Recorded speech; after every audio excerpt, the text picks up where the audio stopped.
Hello, creatives, community, and kind folks. Welcome to RPG with DBJ. I am your host, DBJ. I apologize for yesterday. It's a one-man show over here, and this man, for some reason, couldn't wake up. Was up late last night or the night before, and I was just like, okay, we got to get this show started.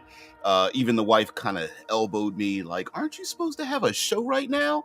And yeah, so the mind and the body would not operate in synergy. That being said, I figured, well, why don't I? Because I have the day off. I said, well, why don't I do it like a bit of a double episode? Um, so since it's a one man show, I can do whatever I want in my own time. So we'll double up this episode. We won't end on the hour and 15 mark, which normally happens. I've been mentally trying to keep it down to about an hour, but we normally go hour 15, hour 20 minutes, but we can go a full 2 hours plus if you guys don't mind, or you got something else to talk about or whatever, or halfway through we just go off the rails as we normally do. But I would like to show you and then find a place to host some PDFs about this project and or hand them out or something like that. We've got to do maybe Discord or whatever. You guys tell me. Anyway, we do really need to have an actual introduction so you guys can take a little bit of a bio break or get your snacks, put your feet up or whatever.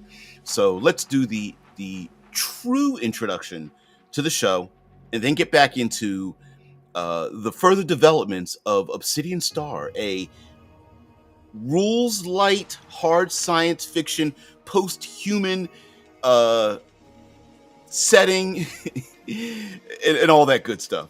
All right, let's get through the intro and get on back in.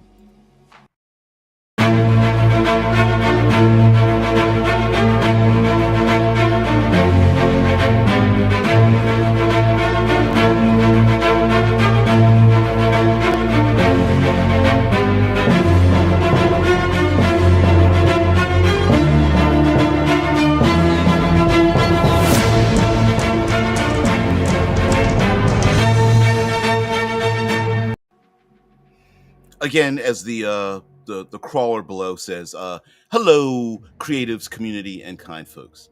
So I would like, hey, yeah, it wasn't, well, a little medical, a little bit. I'm a person of a certain age. It happens with us grognards, right? Like, we all suffer from the usuals, which, if we were healthier, we wouldn't, but the usuals of high blood pressure and cholesterol and diabetes and all those other kind of things. First world country issues, and one of those actually has to do with exhaustion too. So doing a honeydew list, up late, and then I was like, no, I'll be up. Nah, doesn't work out that way.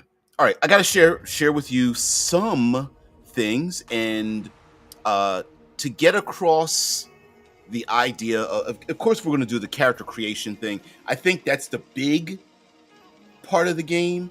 People want to know, like, mechanics, like, what about stats and all that kind of business. But I got to tease a little bit of information first so that we can downloads. Here we go. So that we can kind of be on the same page when it comes to how this world operates, and heck, even if you even want to play in this, play a character in this game. So let's start with, we'll throw this up here. So let's start with a primer of space habitats, and all the, mind you, this is going to be a PDF, and yeah, I love that one. Yeah. We don't at my job, we don't normally talk about anal glaucoma, but we do talk about, like, yeah, he's got an eye problem. He can't see himself coming into work today. Yeah. we happen to have people who suffer from that quite a bit. All right, let's see. Where's the window at? There we go. All right. There are a number of these little small PDFs that I have, 2 pages, maybe 3, and they're going to be collected together into one document, cleaned up quite a bit, maybe some artwork. I do have the ability to use and create graphics and I'm going to call like filler art and whatnot. But as far as like my artistic talents and such, they're pretty limited. But space habitats are kind of a cool thing that people love to see in space. There is no artificial gravity in Obsidian Star, in the sense of like magic gravity. Like there are no gravity plates. There's no technology that makes it. So every starship is technically a tower with the engines at the back, like the Expanse. It uses acceleration and deceleration for artificial gravity, and spin and mass. Planets have mass, spin gravity. I think there's one space habitat that I wasn't able to add in there with a 12, and those are hammerhabs, but I suppose it would be like a sub one of like a spindle or Taurus or something like that. But anyway, these are the 12. Can I get over here? 12 space habitats. There's the geodesic, which is kind of in space, kind of known as a stellar desic, because a geodesic, of course, would be on land. And let's see, what would a space is stellar, aquadesic. Anyway, it's a massive orb, usually transparent, crisscrossed with structural spars. Habs for oxygen, water, power, and local transport cling to the interior framework. These serve as self-contained cities in orbit or deep space, emphasizing light, panoramic views, and modular expansion. Basically, it's a big, giant ball held rigid with a bunch of spars and structural beams. And inside the beams are where you would have like transportation, power, air, things like that. And then smaller habs link onto the structural spars inside of the giant stellar desic. And the stellar desic can be quite massive, allowing there to be like kind of a locality of sorts. Like, you know, you could have like 15 smaller space habs inside of a desic, which is basically just a big ball. Normally on Earth, a geodesic would look like a dome because it wouldn't go underground, but in space it would just be a big orb. Spindles are composed of large spinning hoops connected by a zero-G central rod. Each hoop has its purpose meaning farming, industry, housing. The center acts as a stabilizer and medical or docking hub, unique for its gravity tiers by ring size. And normally we think of like spin habs. I bet we could even look some of these up so you can get more of a visual. Both. So Thomas Anderson said, Thomas Anderson says, "Is this in the game, or are you pulling from something like Isaac Arthur's list?" Both. Well, I've always had an interest in the practical applications of things, and Isaac Arthur happens to be an expert and a true pioneer in those things. So it's parallel development. And yes, I am an Isaac Arthur fanboy in many ways. And so, yes, these are those kind of things. And you'll notice that a lot of these are named after the people that created them. So we'll go over them real quick. Spindles are basically like a top. It's a big round hoop, and there's a central rod in the middle. Of course, these are mega structures. So the usually a central rod is low gravity, zero gravity, and then the hoops it's spun for gravity, and you live inside the hoop. Oh, what you see on the screen is a PDF, and I'm as we do this, I would like you guys to tell me where I could put these, where you would like me to put these PDFs if you'd like to have one. I was thinking about putting it up on like getting an itch.io account. Do I have one? Itch. Let's see. Let's go to itch.io for a minute.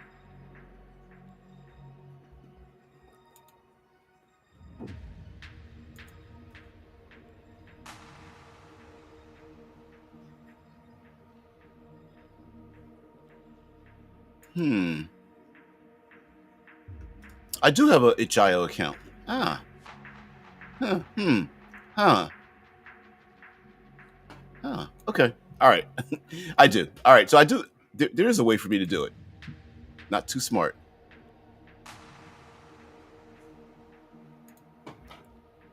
Do you have anything like the giant molten blobs of metal in space blowing up like bubbles? Don't have anything related to the construction of them, but I have heard of like the alloy inflatable habs, but done with like you would in almost like glass blowing. Yeah, like stellar forges and things like that. Yeah. Stellar forging. Yeah, basically a ton of mirrors in space concentrating sunlight. Yep. Yeah. There's a lot of different things, and that would be excellent to have. Like, if you want to have like an adventure with a little bit of a run and gun, and there's a space hab being built at the time, and the players have to worry about, like, I don't know, the MacGuffin being melted inside of the Starforge, or they're piloting ships around the mirrors being placed in, focused together, and there's you could trick trick your enemies, by crossing. You don't want to cross streams with your enemies. Yeah. Yeah, Spook says itch.io seems to work for a lot of people. I've never done much with it. Discord has always been good as well. If you just want to let it for a community. Yep, something like that. Well, hell, I am a reasonable human being. I could do both. So maybe during the stream, or maybe right after, because it's going to require me to not talk a little bit. I could put it up on itch.io, and then from that point, then I could go over to like Discord or something. Yeah, TA says once you have the bubbles, all you have to do is cut the doorways. Yeah, instead of having to build the whole structure piece by piece. Because normally in science fiction, we normally see space habs being built piece by piece, right? Like each piece is then developed, and then like drones, space drones kind of put them together. And it doesn't have to be built that way, because it is zero gravity. So we'd have spindles. We have you guys know what spindles are. The one thing about I wanted to incorporate with spindles is that it doesn't need to be one hoop. It could be stacked hoops together, all spun for gravity. There's also 3 cylinders, each of a different size: the Kalpana, the O'Neill, and the McKendree cylinder. And each of them, O'Neill is the original cylinder. This is the original, like, hollow asteroid or giant empty tin can or drum that's spun for gravity. They have an O'Neill cylinder in The Expanse.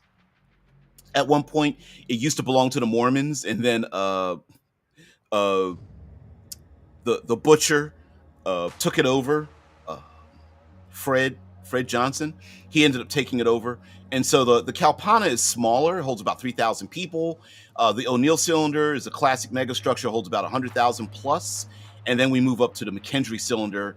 The McKendree came afterwards.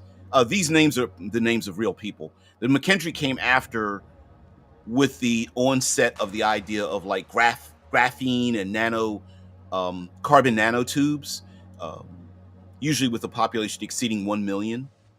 And then we move on to Samaras cylinders. I call Samaras or a Samara is like it's those helicopter seeds that fall from trees, and inspired by spinning seeds. The transparent panels let sunlight in, while outer mirrors focus illumination. This is like a tin can, but strips of it are built with transparent materials, and then there's land inside of those materials. I think there's, you know what? I need to look up some images here.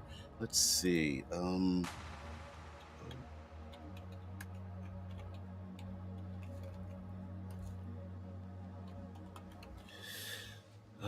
let's see. There we go. All right. Let's see if we can share this out.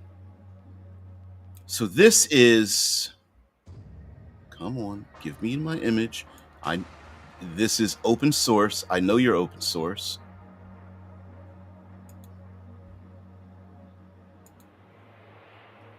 There we go. All right. We're going to share you out. Yeah, we are.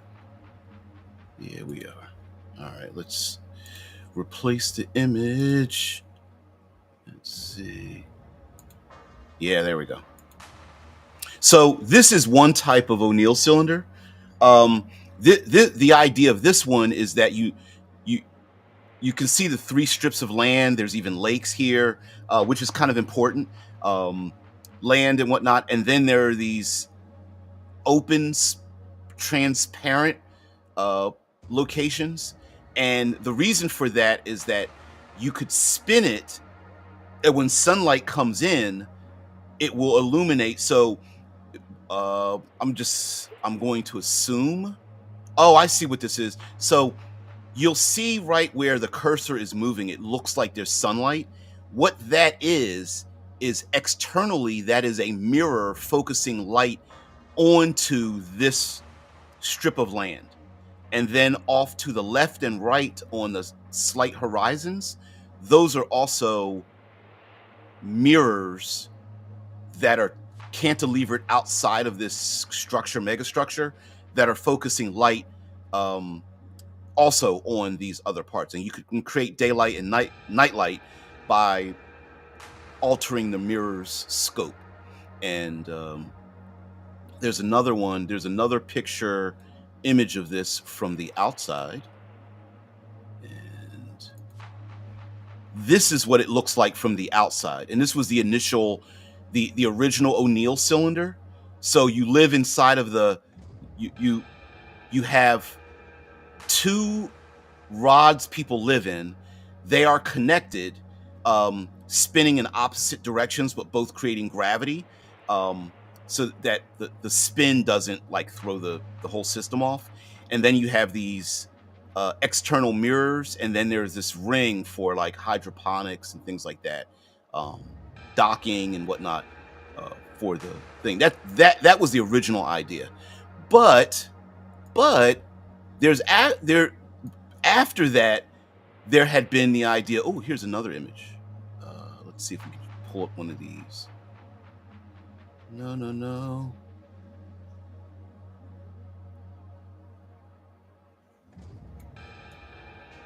This is taken from the O'Neill Cylinder Space Settlement, from the this website, and these are the images that they have. And like here's another one.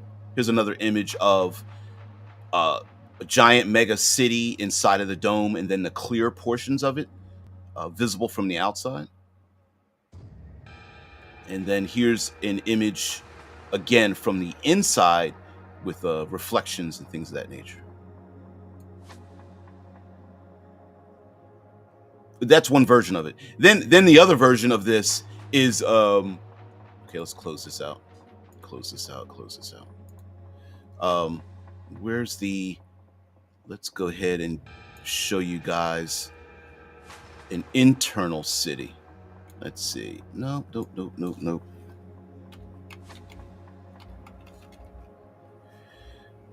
McKendree cylinder, which is much bigger. And McKendree cylinder, it's a good image. I need a good. All right, we'll start with this.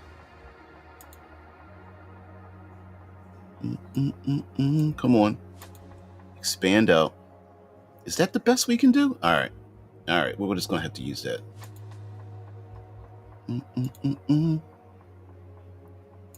Yeah, we'll do this. Here. Okay, so here's the other hollow asteroid. This is another hollow asteroid space hab. You mine the asteroid for all of its ore or ice or whatever. You hollow it out, and then whatever you have left, you put a drum on the inside and you spin it. Some think you could just, Isaac Arthur says it's probably not a good idea to spin the whole thing. You probably want to put inside of it a drum and then spin that. But here there's a white line. That white line is light to illuminate the inside. You would have communications and docking on the ends of the hot dog, and then people would live on the inside skin membrane as it spun for gravity. And then inside you see that it looks like river, like an eternal river or lake or whatever that goes all the way around the inside because of the gravity. And then of course people use water, and ice is life. You need hydrogen, you need oxygen, you need water for everything from nutrient and lubrication and liquid oxygen, liquid hydrogen, all that kind of stuff. So that's what that is. Sorry, deviate a little bit, but wanted to show that off to you.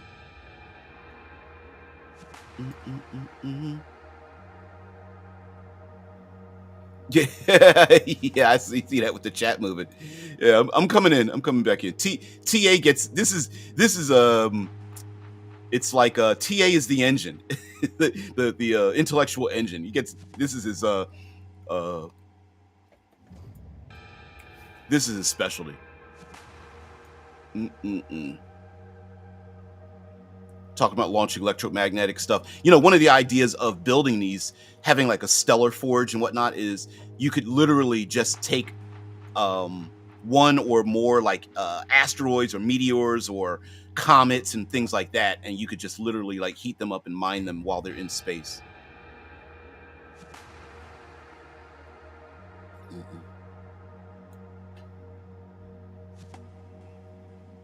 Yep, solar winds, jet gases, things like that. Yep. Leave all this stuff behind. Okay, let's get back to what? Why is my screen sharing? It's doing some funky bullshit. All right, here we go.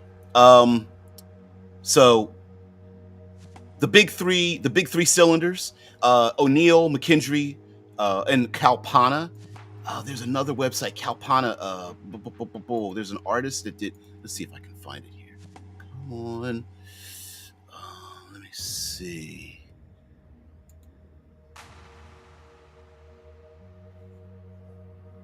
Space Habs. There we go. No, I don't want to leave here. I want to go to Space Habs. Spacehabs.com. All right.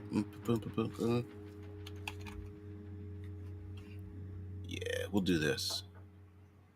You get out of here. And come on, let me share this out. And then I'll I'll get back to. Sorry, Space Habs.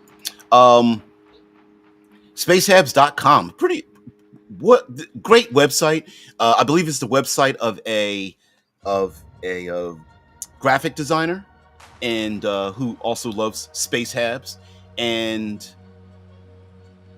they're really cool. But I'm gonna get here and go to the galleries, and come on, it won't let me go. Oh, it's because I've got a ton of bullshit open. Okay, let's turn you off. Turn you off. There we go.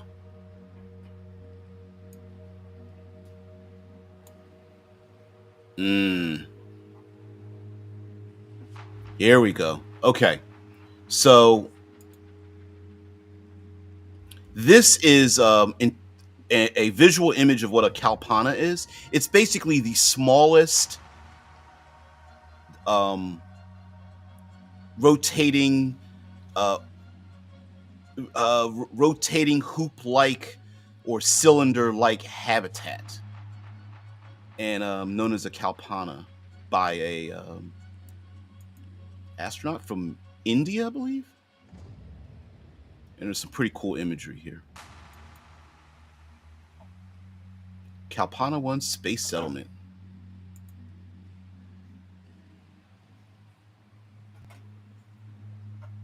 Brian Verstag, spacehabs.com.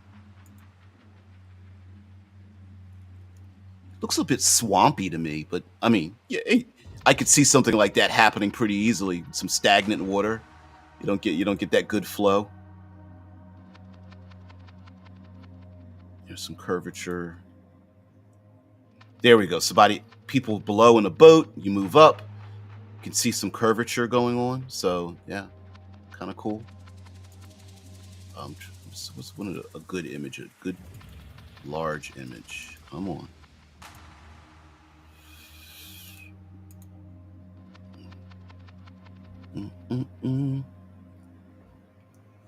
Let's see. Yeah, this is pretty good. People, parks, various layers.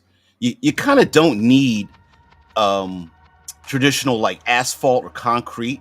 You could have like mossy places. People might not even wear shoes any longer, or in the classic sense, I suppose. If we get past that, lots of greenery because you need all that oxygen and whatnot. But yeah. All right. Let's keep on moving.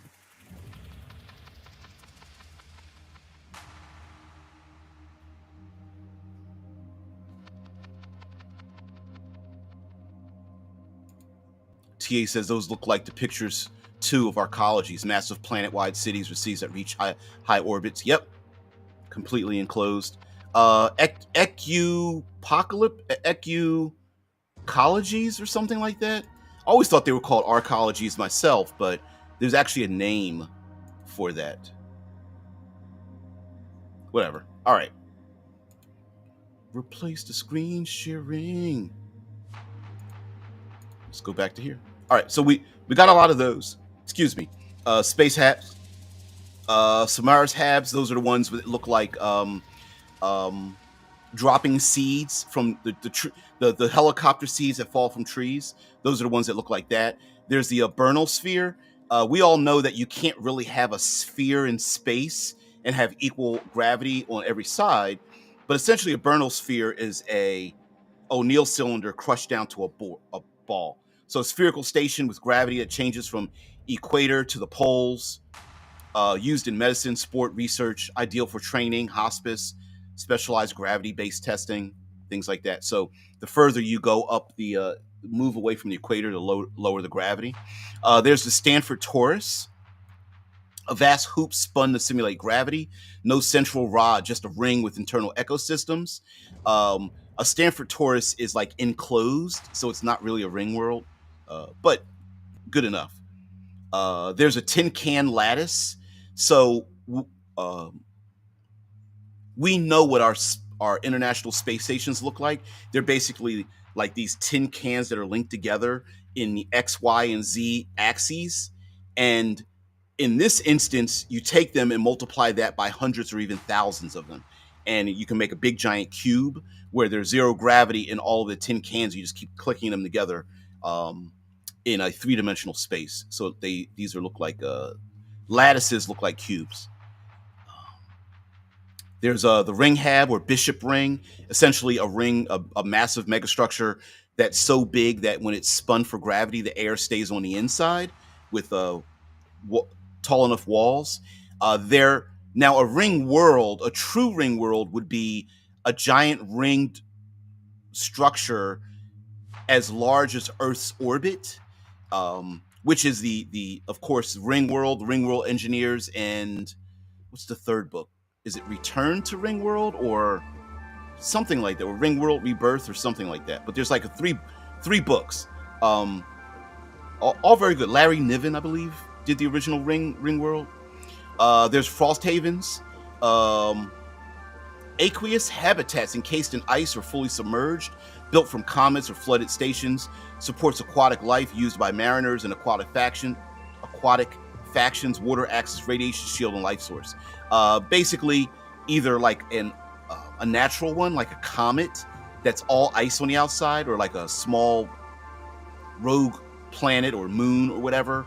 You could also flood a starship, or you could flood a space hab and just flood the whole thing, and the water acts as like a radiation shielding, especially if you have it filling the outer hull. And also, it's very easy for people to modify their own genetics. So you literally have the water for life, water for the ice fire engines and all that kind of stuff put together. Having that much water around is pretty rare, so you're not going to find too many Frosthavens out there. We also have the Aldrin Cycler. It's basically an Aldrin Cycler is a station in long-range orbit between major planets, passes regularly like a deep space cruise liner, used as trade depots, diplomatic vessels, or generational ships. Docking requires precision planning and tech. An Aldrin cylinder, like from the astronaut Buzz Aldrin, is the idea that you artificially create an eccentric, elliptic orbit between two or more places, and then once you set that up, you only have to like monitor it just a little bit. And technically, most of the other space stations here could be a cycler, but I put it as its own thing. So anyway, space habs, pretty cool. We'll get away from that.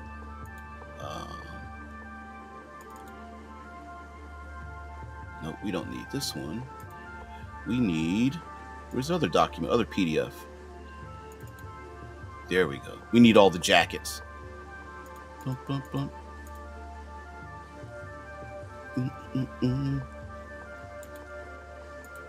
Why am I not sharing?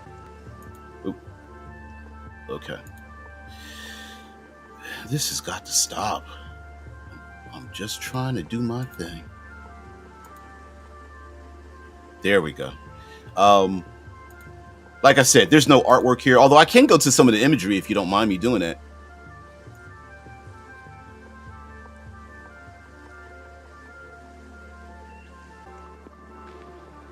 TA says, did he say that the sphere having different levels of centrifugal strength is why the idea of having clusters of bubbles that collectively form a cylindrical shape? Yeah, the bubbles will have flat walls, so it would form more of a segmented cylinder instead of a smooth rounded shape, but close enough. Yeah. It wouldn't be, I think sometimes we human beings think of things like orbs as being completely round when they would be more or less like flattened out like seeds or something, maybe. Or like a water balloon. You take a water balloon and it's not an exact round shape. It kind of like flattens out a little bit. Yeah. I'm with you. We're on the same page.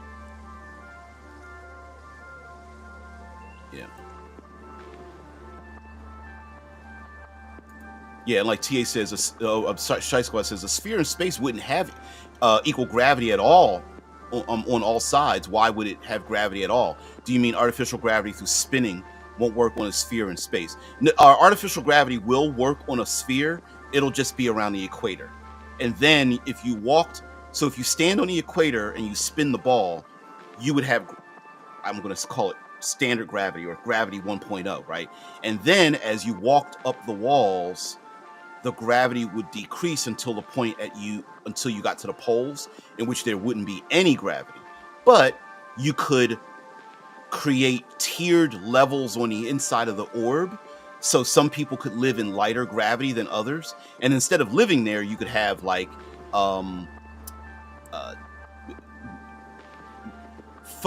things could function at various levels of gravity that are better at some than others, like medical treatment or hospice or vacation or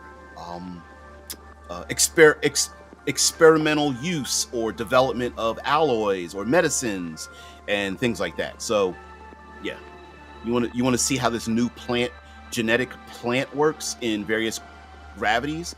You could put it in a Bernal sphere and literally walk between the plants as they develop and figure out which gravity would be best.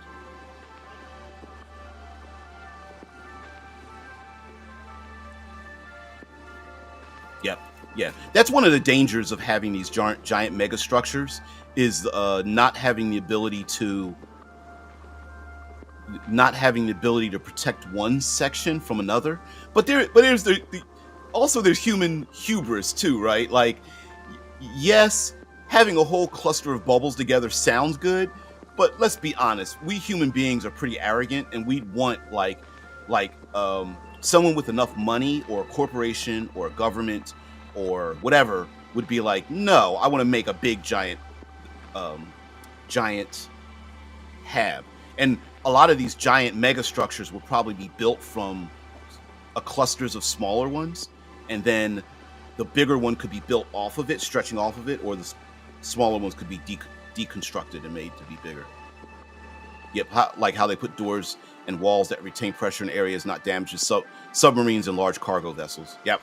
Most starships probably would be built like submarines, so you could close off a section for, like, it could be anything from decompression, radiation, fuel leaks, disease. Sorry. Heck, mold, humidity issues, electrical power outages, heck, just even security protocols, finding out if places can be evacuated very easily to vacuum or not. So you'd have to go through that and things like that. So yeah, there's a perfectly good reason for having that. We're going to move away from space habs.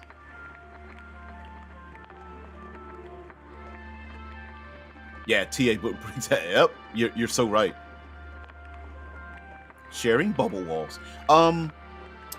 In this world, you can pick a spacesuit that turns into a bubble if you like.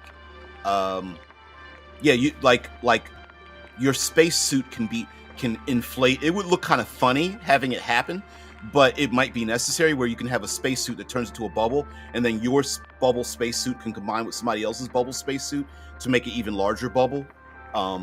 So that, like, someone with a broken leg could have their leg fixed in a vacuum in zero gravity by putting your spacesuits together and bubbling them up, so one person can go to another one.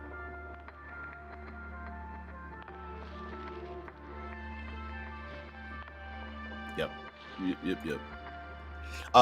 Jackets. We talked about the jackets yesterday, and we're going to go through the rest of them today. The jackets are, remember, zippers and jackets. Zippers are your brain, jackets are your body. And so don't get a little bit too like, jackets, what the hell?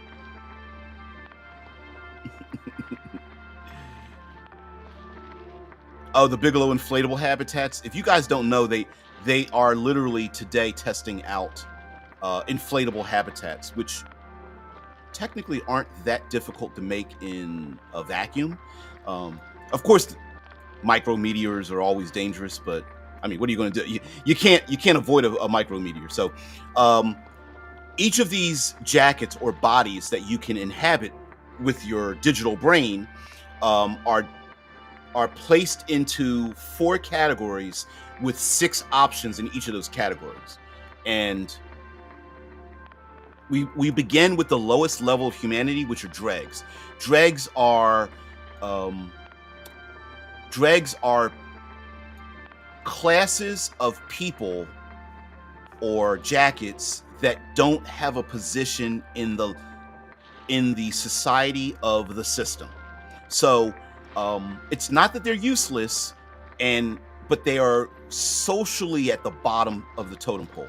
And so we have ourselves Zeros, Cybrids, Ferals, Homo sapiens, Strays, and Genomancers. Zeros are digitally erased individuals. They suffer from Zero syndrome, which is a digital disease. And their digital disease is that all of their information is eventually gets erased out of every system. These are people who don't exist digitally, and therefore they are considered like bottom of the totem pole. They can't be recorded or remembered by systems. They live in underground communities. Now, I already know, right? Like, I can see some players out there like, well, hell yeah, I'd be the perfect assassin, right? Because sensors wouldn't pick you up and all that kind of stuff. But here's the problem. If there's no digital record of you existing, that means you don't have any wealth. It means that doors won't open for you. It means that you can't, there are times where you can't use communication systems, so on and so forth. There's a lot of, if you really think about it today, just today, imagining someone with no digital history at all, there's no record of you existing. There's no photographs, there's no digital photographs, there's no digital footprint. There's only like paperwork and stuff, if you can find that, and in deep space there isn't any paperwork. you're going to have a very difficult time getting, transportation from one place to another, keeping in relatively easy communication with family and friends and agents from other places. And so, yeah, a lot of zeros live underground. And yes, many of them fall into criminality because they have to rob, cheat, and steal to be fed and have a place to live. And yes, there are plenty of people who will abuse their diseased nature. Criminals, corporations, governments, factions, things like that will they'll easily use a zero, but not give them credit. And of course, zeros can be unfortunately punished and abused, and very few people know or care about the abuse that they suffer. Cybrids are biological heads and torsos encased in cybernetic bodies, adaptive but outcast. The most famous cybrid I know of in intellectual property would probably be Briareos Hecatankerus from Appleseed. I don't know if any of you remember even Appleseed. TA says, interesting that zeros could even exist in a future world with nearly 100% panopticon levels of surveillance. Well, that presumes humans tend not to be 100% of anything. So what I mean by that is the point is that even with 100% panopticon level of surveillance, they're not seen on those surveillance systems, right? Or even if they are seen on them, they'll disappear off of those systems once they're recorded. So it's not like they're invisible. It's more like they will fade from existence. Right. They will only exist due to those in charge actively looking the other way. Exactly. So they remain available for use in various dark ops. Exactly. Some people look the other way. Others are like, how to explain this? Some people aren't evil, but they also don't know what to do. So they're like, well, you can live in the cargo holds, right? We're not going to go out of our way to like kick you off the space station, but we're also, we really don't have any way to give you anything more than a place to live and maybe some extra food, and that's about it. So yes, so it there is no, I'm taking the position that there is no position of 100% of anything ever. So when people say like, well, wouldn't everybody die from, well, no, because life isn't 100%. So yeah, there's a lot of hubris in this system, despite the fact that it could be a utopia. It isn't. Yeah, they're used and abused. So cybrids are, let me see if I can find Briareos from Appleseed. Hecatankerus. Let's see if I could share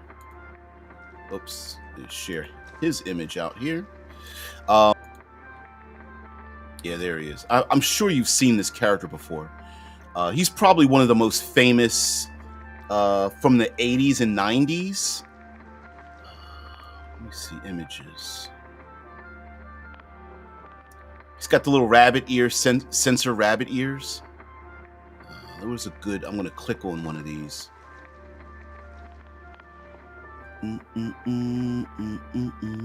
Trying to see which one is. There's an eBay one. Walmart? Walmart's got one? Let's see. $236. Well, holy shit. That's Walmart. All right. I guess not. Okay. Appleseed Alpha. Let's go to Shiro's artwork and see, get some better images here.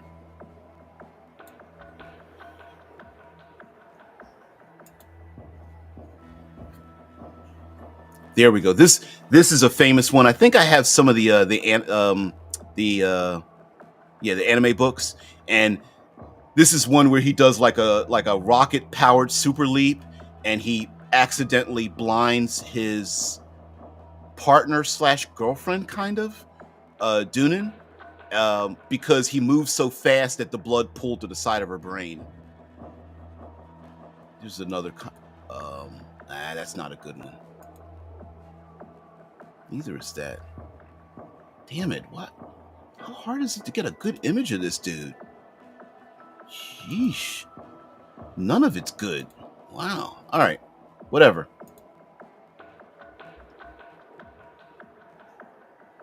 They look like Wi-Fi hard antennas.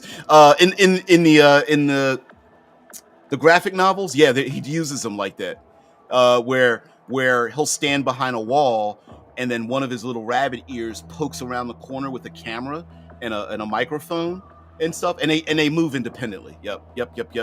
Little radio things. They don't go into his background too much, and his name is Briarios Hecatankeres, which is the 100-armed Olympian monster. That's his last name. And he apparently was in a war, turned into a cyborg, and he partners with Dunin, who's like it's like the Beauty and the Beast kind of thing. And they kind of hint that they probably should have been in a romantic relationship, but they never consummated it. So you never know. And he probably won't be out of his cyborg body anytime soon, because he's always going to protect Dunin. And she's a badass too. Appleseed, if you don't know. Anyway, the reason for this are an example of this are the cybrids in this game system. So cybrids are individuals that are they've pretty much sold off their bodies, and they now they're basically a skull and torso a bit, and you could replace one body part with another body part and get sleeved into another body and things like that. So cybrids, they're adaptive but outcast, because people don't like that. They're like, couldn't you just, why did you choose to be in that kind of thing? Because remember, jackets are by choice, air quotes, question mark. And so that's why people are judged that way. Ferals are predator-human hybrids, used as mercenaries, guards, and hunters. So again,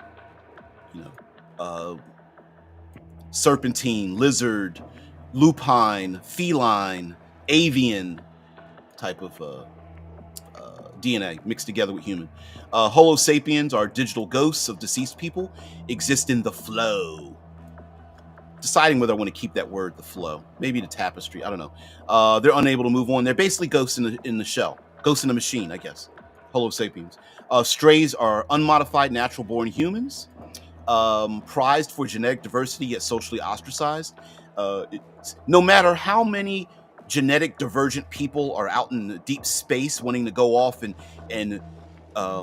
move on and go in generation ships, still need some baseline humans around, and baseline humans are very fragile. And also, in a weird way, they're prized for their genetic diversity, both for breeding, but also humans with freckles, with moles, with odd hair colors and sizes and shapes are looked at as oddities, but also there's a bit of there's an allure to people who have excuse me, in a perfect society, there's an allure to someone who has imperfections. It's why people with freckles, a person that has like a facial scar or mole, is sometimes looked at as a high fashion model, because the imperfection highlights the perfection of that individual. And so what today we might look at as somebody with extremely short or tall, maybe someone's very lanky or girthy, or someone has maybe odd eye color, hair color, other what we today would look at as genetic mutations that are unattractive. In the future, they're going to be more attractive because so many people have edited out those things that they don't even see it anymore. And when they do see it, they're like, "Oh, you're different. Can I touch it?" The person's like, "Get your hands off me." Genomancers are genetically broken humans who manipulate their DNA. They're diseased, feared, and powerful. Genomancers, similar to like necromancer, or also known as the genome answers, have had their DNA manipulated so much that it's broken now. Sometimes due to their own fault, other times due to external forces. Radiation has a lot to do with that as well. And most people that suffer from that genome disease die pretty early, but there are others who are able to mentor, teach some of them to how to remain alive. And there's diseases that build inside their body. You can form different organs, both internally and externally and stuff. It's pretty nasty, but yep. The next category are servitors. Servitors are those that were created to serve humanity, and I can get all of them ones here. Yeah, servitors are designed to serve humanity, and again, this is the idea. Like, well, it's the proverbial. Well, if we didn't have slavery, where would we be today? Rationality of the future, and many of these servitors were created because, well, how many humans could you get to do this thing for as long as they've done and for their purpose? And so they were created. Mind you, a lot of these are now illegal. So humanity has moved on past this, kind of like Star Trek and the Federation. But rest assured, they're still being created and still being used. Come on, why is it disappearing? Cindy Crawford's face mole is exactly right. Come on, back. Let's get back into it.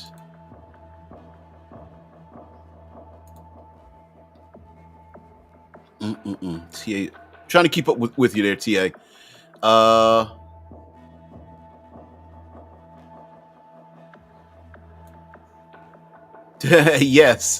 Yes, very much so. Yeah, Cindy Crawford's face mole, that famous model, yet with the unibrow. Isn't there? There's also a number of famous models that suffer from vitiligo, I believe it's called.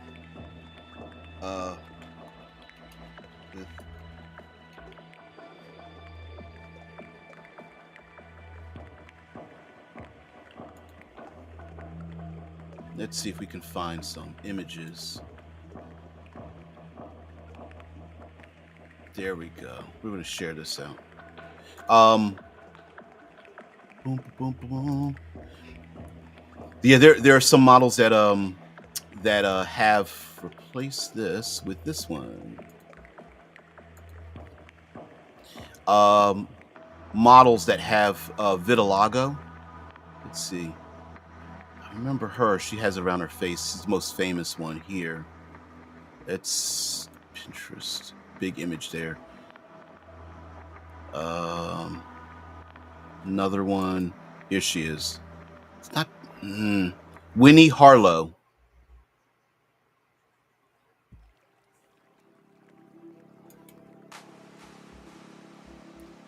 So yeah, I'm gonna find the unibrow person. Let's see. Fashion models with a unibrow.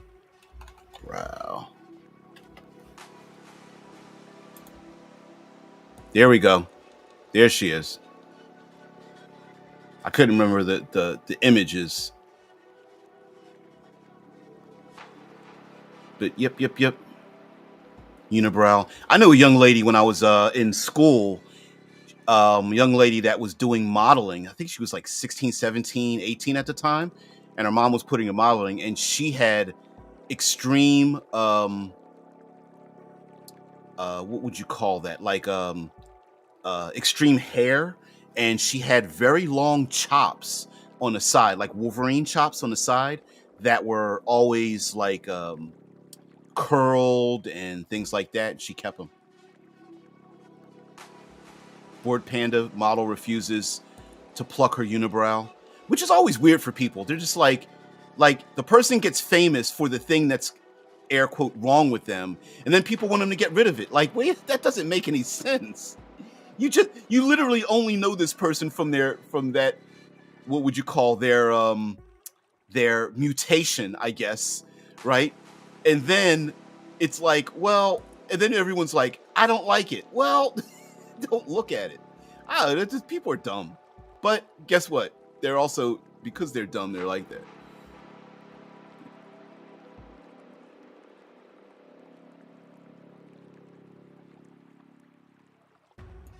You're so bad there, TA.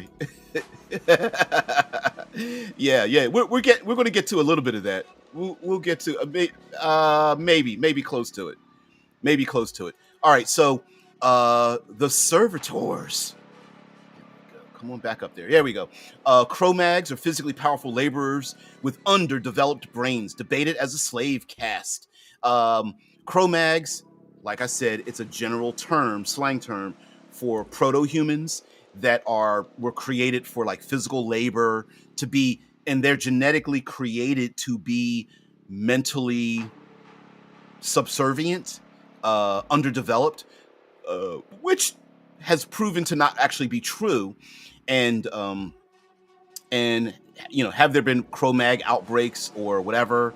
Yes. Also, there's the fact that, is it okay morally to purposefully create people who will not mentally develop the way at a level as modern human beings? It's and the same could be said for the moral or ethics, because today we have people who have children who may suffer from some kind of underdevelopment brain wise, and they give birth to those people, and we don't have a problem with that. But what if you genetically could build these people? Is it okay to do that? And then what purpose would they be to exist? Meaning, like, is it a ego thing? Like, I love having people around me who are lesser than me. Do we, if humans stop doing the physical labor, but we really need humans to do something that machines can't, would we put Cro-Mags into like high radiation, high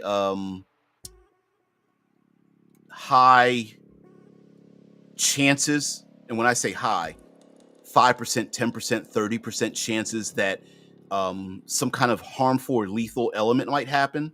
I don't know.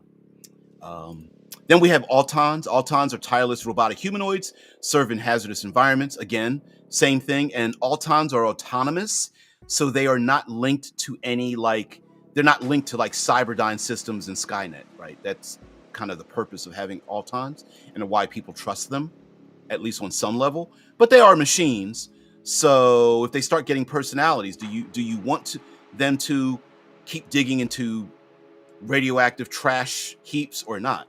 Um, the Urani, pleasure designed hypersexual servitors found in entertainment or manipulation. Again, this was initially created for freedom and was very, very, very quickly turned into like, ooh, I want to use this for my own ego, jacket kind of thing. And the Urani, I'm gonna say, rebellion still exists, and the reason why it's a bit of a shadow rebellion is because the idea that Uranis are being made and used in the service industry is like an unspoken thing that happens, right? So the public's like, because if you acknowledge it, it means that there's a problem, and so people don't want to acknowledge it. The docent, bioplastic humanoids built for etiquette, education, and logistics, seeking autonomy. They are the quiet rebels who don't want to overthrow the system, but they do want to be accepted inside of it. When it comes to rebellions, you know, Cro-Mags might have their fist in the air. Docents are more like, let's do this with policy and with kindness, and they also are kind of on the razor's edge, right? Because sometimes they're looked at as not really being rebels. Um, they live in the house, they don't live out in the field, and then the docents are more or less like, maybe we shouldn't be violent about this. It's better if we work together.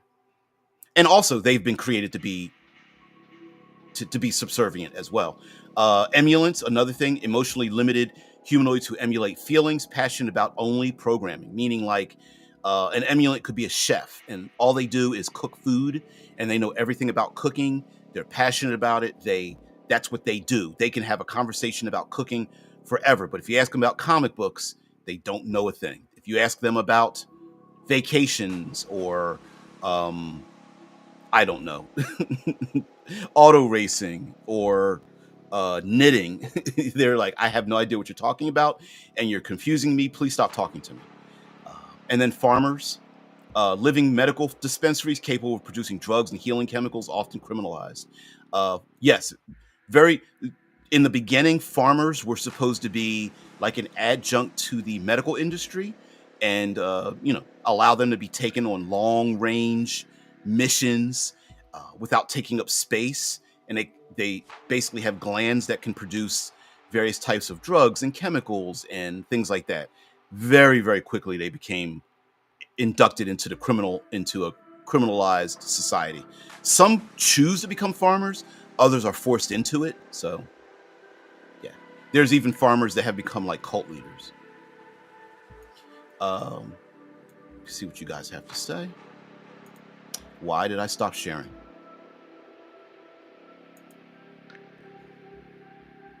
Let me put this up here as a comment while I try to get this. Shai says, so more morality issues play a big role in the Obsidian universe. I was assuming it would be a more cynical future with disposable people, not necessarily as bad as 40K, just not as empathic. Yeah, less 40K,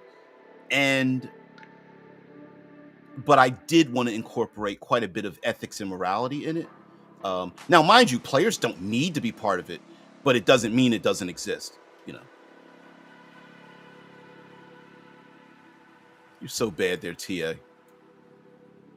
Green light.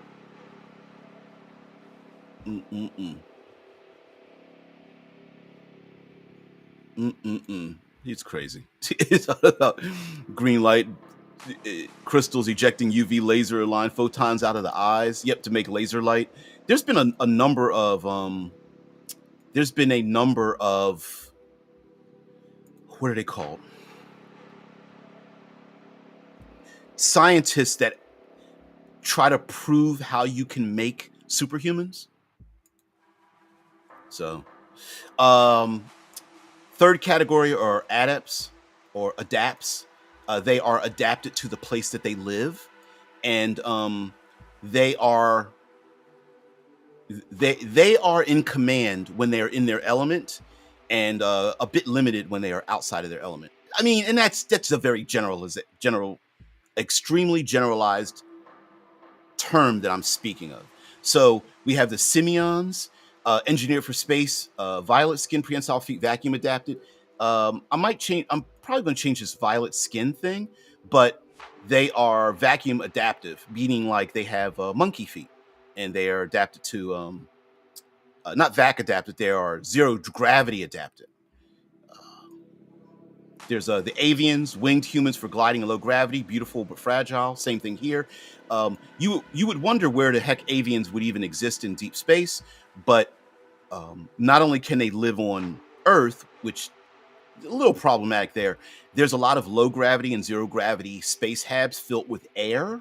So technically they can fly in the upper atmospheres of like Venus and Titan and domed cities on Luna and Mars.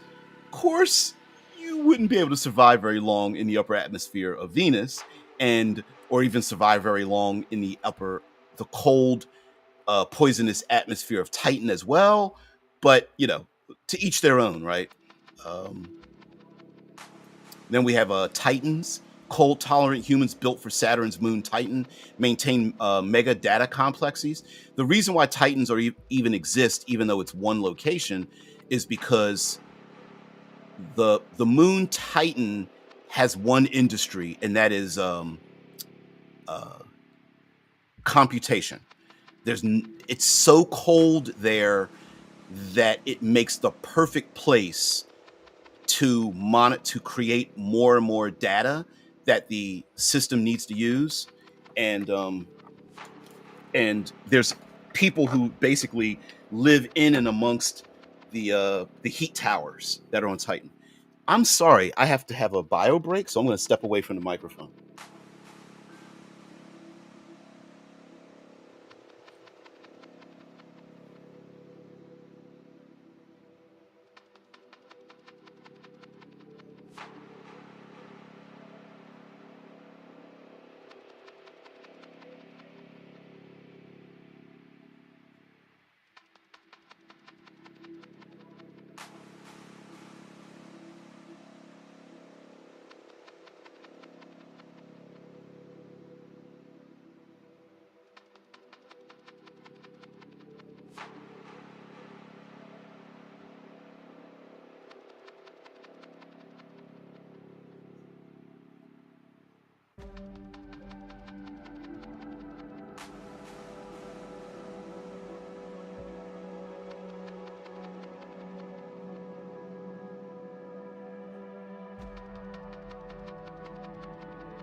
All right, this host did the thing you're never supposed to do, and that's to walk away from a live mic ever, ever, ever, ever, ever. To continue this out and then get into your comments, because I know you had to say something about it. Mariners are aquatic humans adapted to oceans, amphibious with deep sea features. Oceans don't necessarily mean old Earth or Terra. It also means all of the other icy moons that have aquatic oceans. Like they believe Europa has one, Enceladus has one. There are some comets that they believe might have an icy ocean in it. And there's even a belief that our own asteroid belt, known as simply the belt, or in this game is known as Asterlin, where the asteroid belt is, that there may be some asteroids that are basically eggs, hardened icy shell on the outside, and then a liquid nature on the inside. So, and also there are HABs that are filled with water as well, for any number of reasons why there would be water. Martians, of course, red planet dwellers, adapted lungs and bone density for thin air and dust. Absolutely. And then there's the verdants. I was going to call them the butanics, but I like verdant. Verdant just seems really cool. And I'll get to the artwork if you guys want me to pull that up. Yeah, plant-human hybrids, photosynthetic, able to root, but weak in darkness. A little bit of that. A little bit of that. And then we get to the last one group, the ascendants, the people who think that they're all that. They are all that. Let's get your comments here.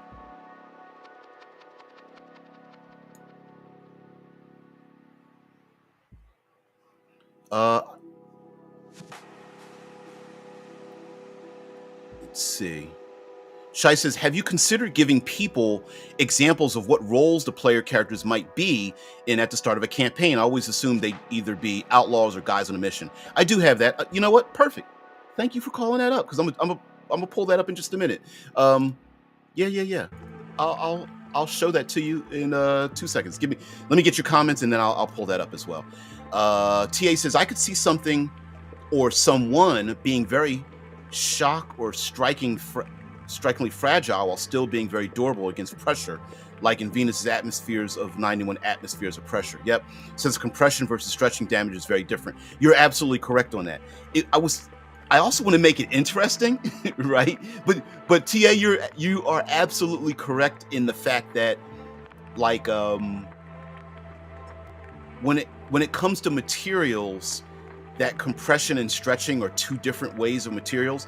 That's why, like, packing tape is very durable, but if you take packing tape and rip it, you can rip packing tape, but it stretches really well, and the stretching is what keeps boxes attached. I work for the post office, so I know these things. I deliver Amazon boxes, and they have packing tape of all different types.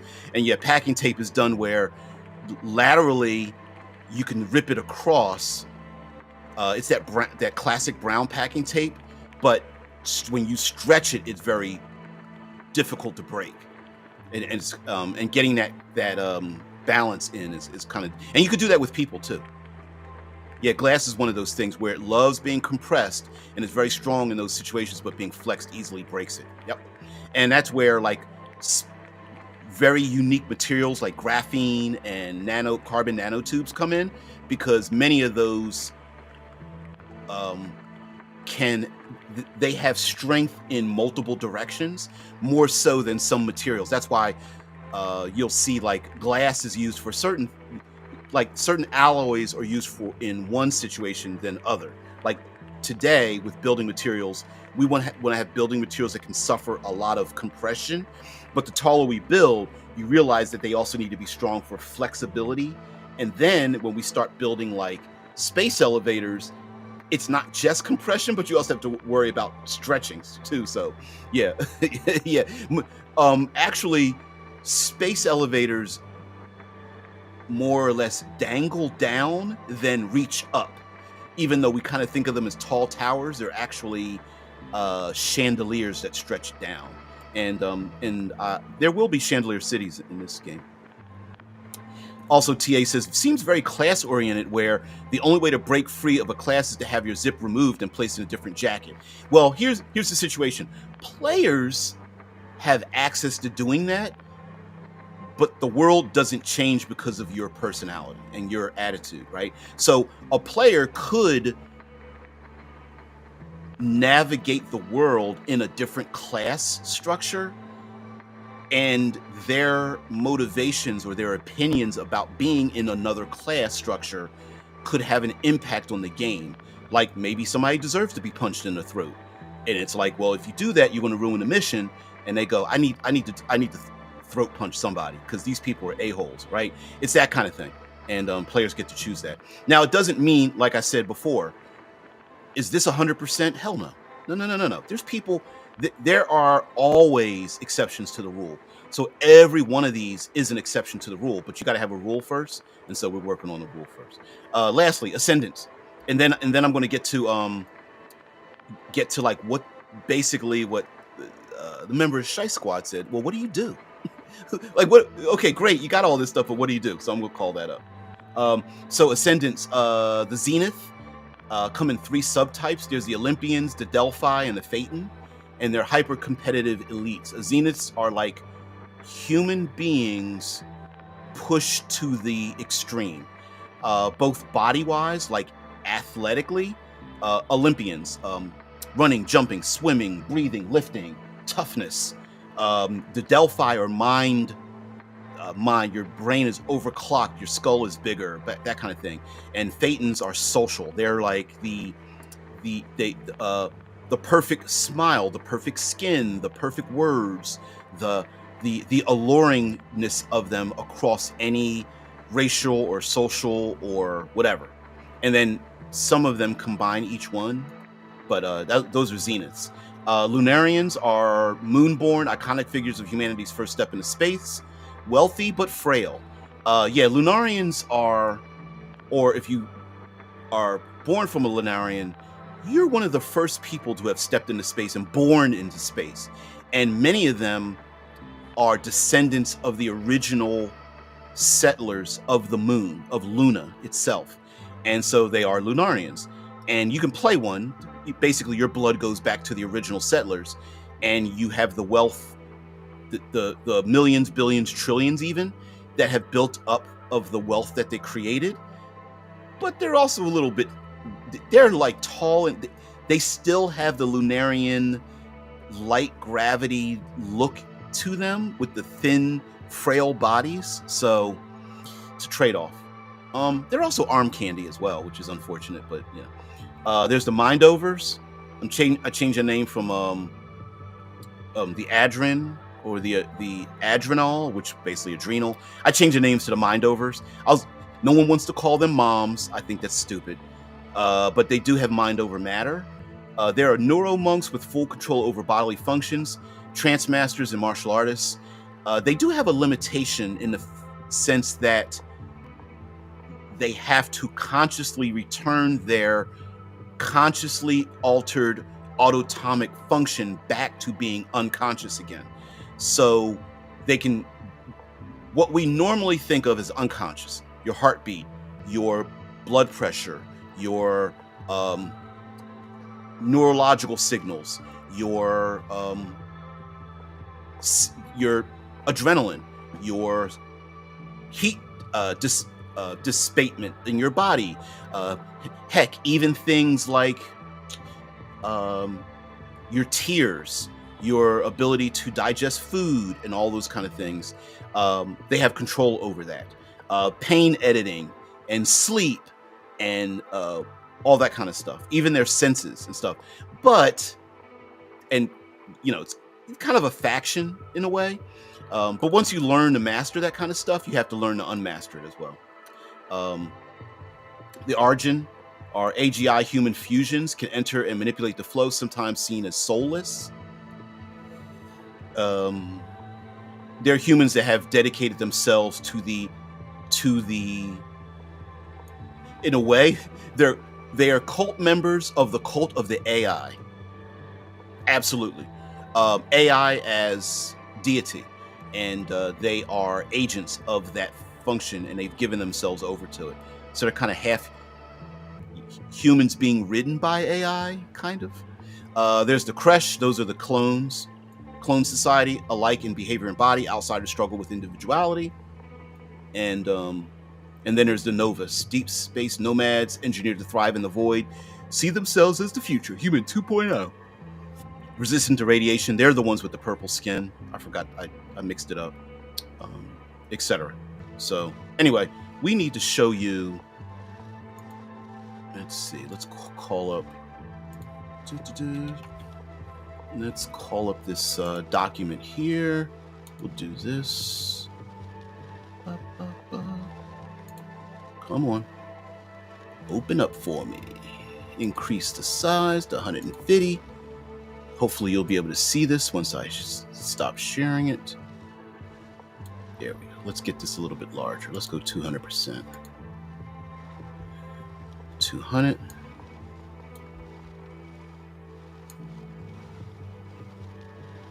There we go. All right. Centered it. And now to share this out.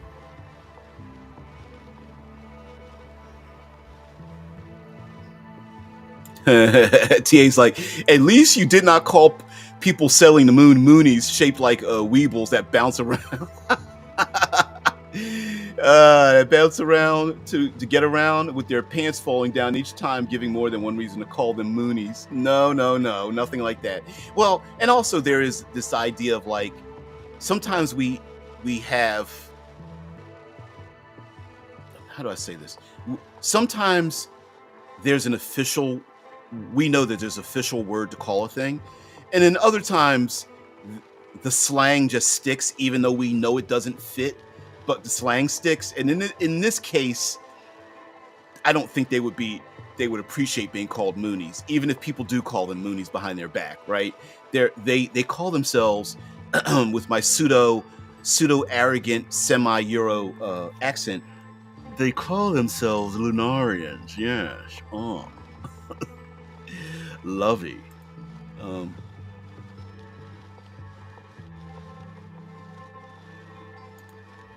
Oh, there's a lot of that's going to be in here. All right, let me change the replace the screen sharing, because sometimes, wait, which document do I have it? I have it in this one. So is this the one? That's the one. Okay, share that out. So you could call a Lunarian a Mooney if you get under their skin. Hell yeah. Oh, hell yes.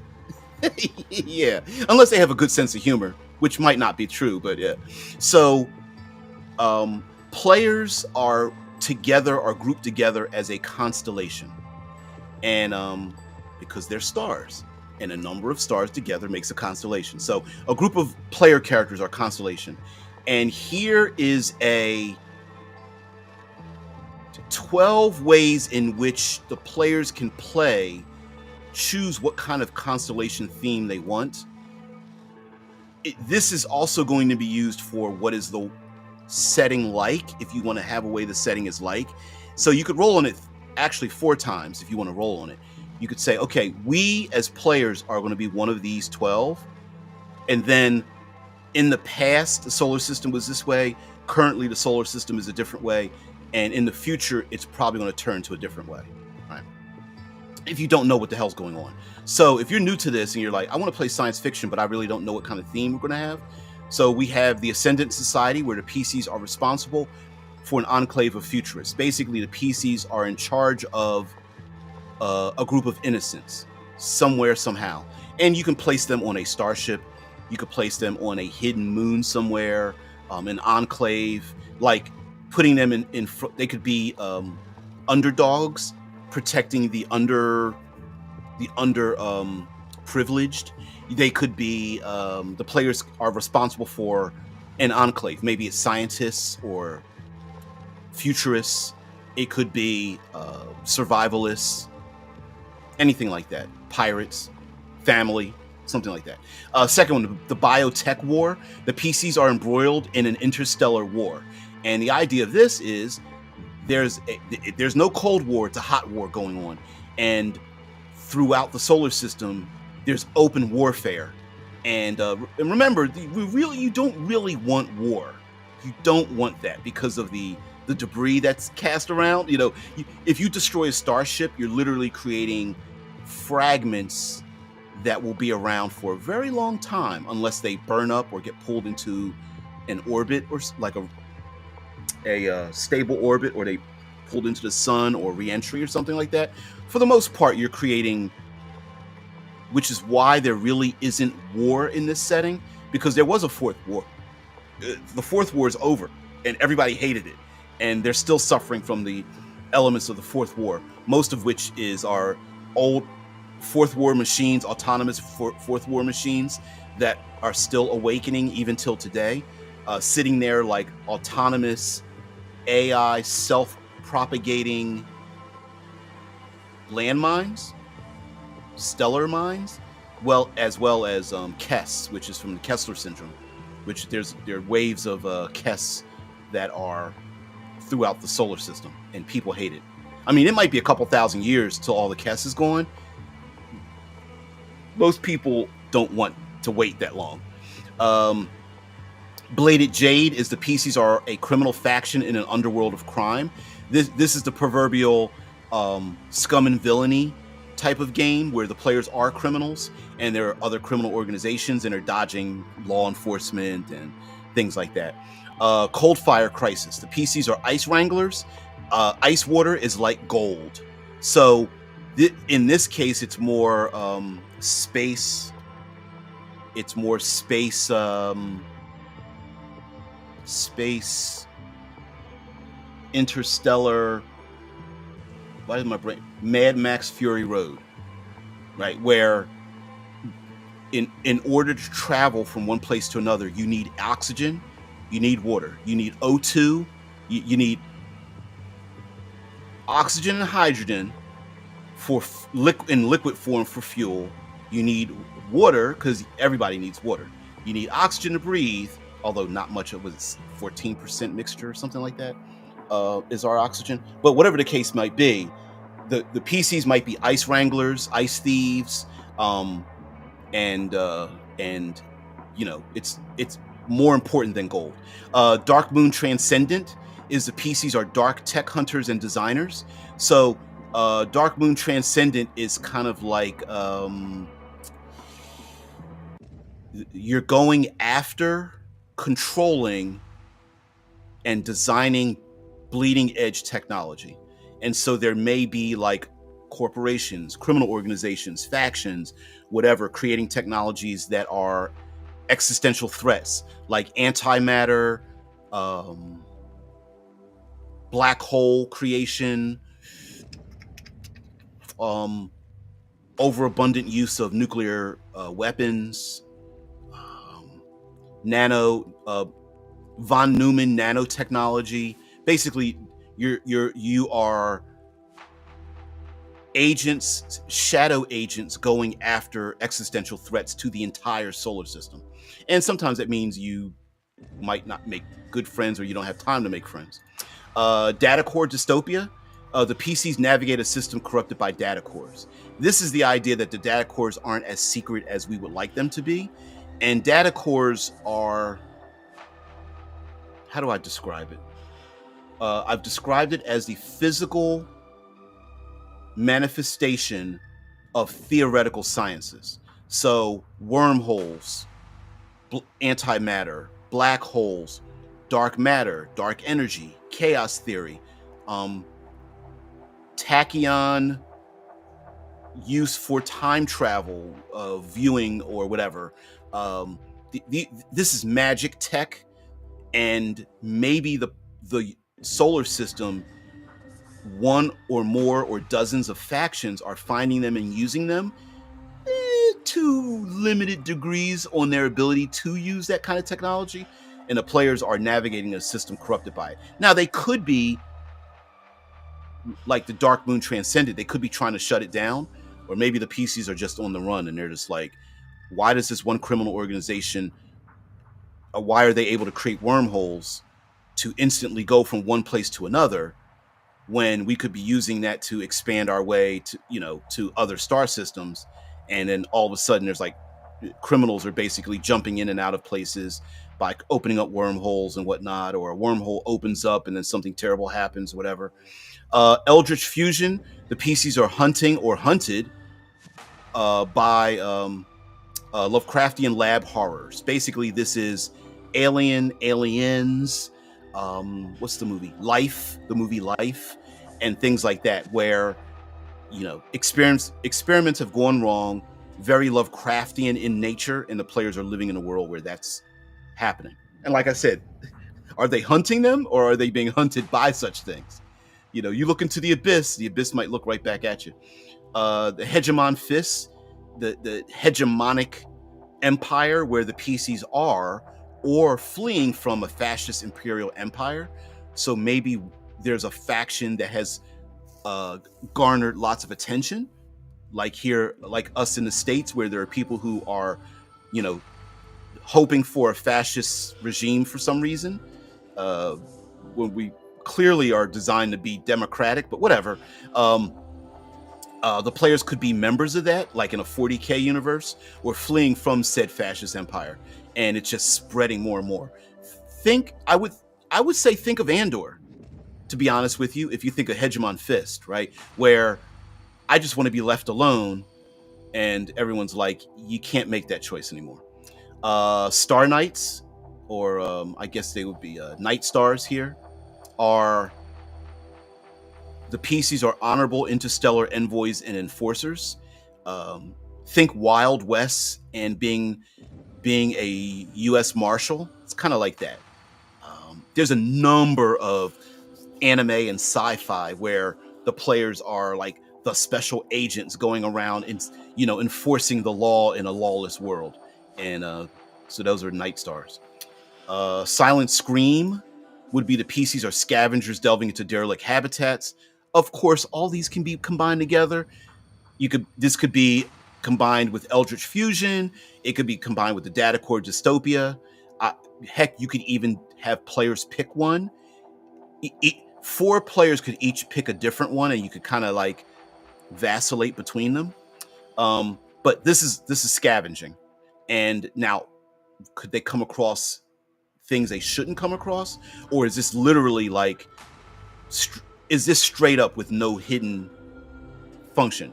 They're just scavengers, buying, selling, trading the things that they scavenge.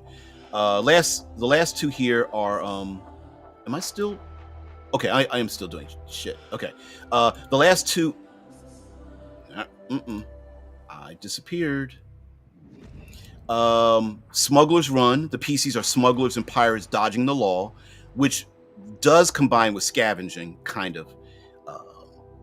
And again, being smugglers, you could be smuggling chocolates or fruit and vegetables that shouldn't cross certain lines, or you could be smuggling minds or dreams or people or memories, things like that. And you could be pirates as well.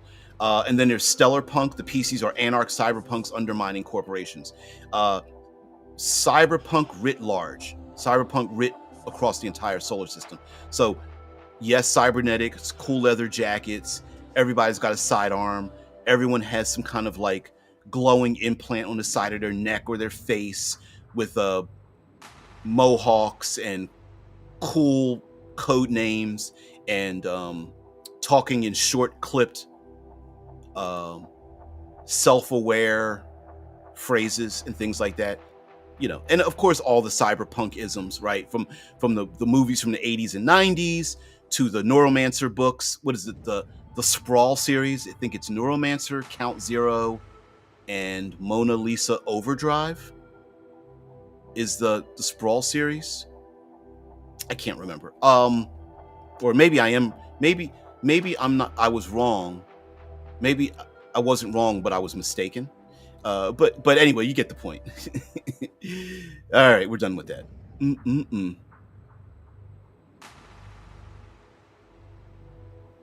Yeah, you're so right there. Yeah.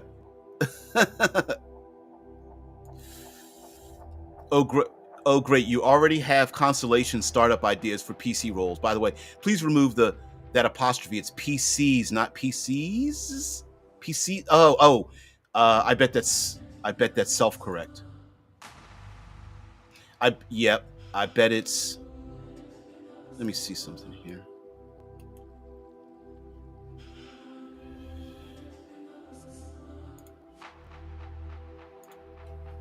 I bet it was an autocorrect. Either that, or I'm so used to doing it. I bet it learned that I do it that way no matter what. So I was going to put the stars navigate, but I wanted to make it more gameable. All right, let's make a character. I mean, I do have other things to show you, but let's make a character. Shit. This is why you need an editor.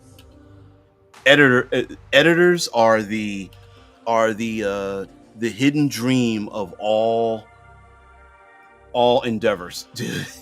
Great editors are like amazing. Yeah.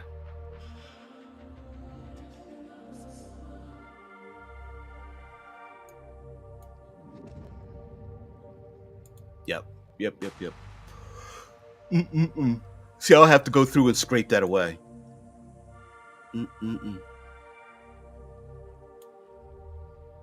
I remember Life Force. There was I remember an early Patrick Stewart in Life Force.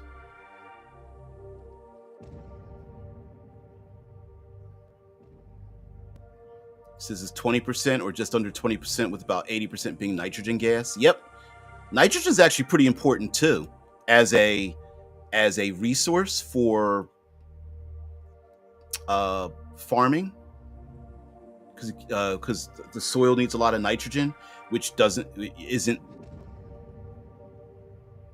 Yeah. You gotta love a good editor. You just can't have any ego.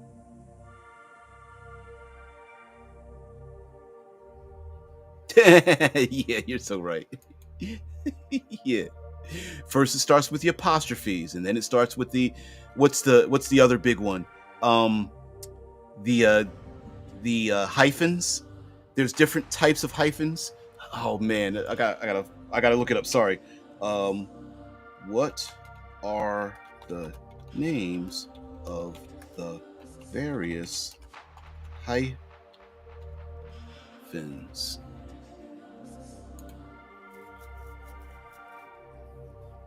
The M dash, yep. The N dash and the M dash. Share this out. Yeah, it's so funny.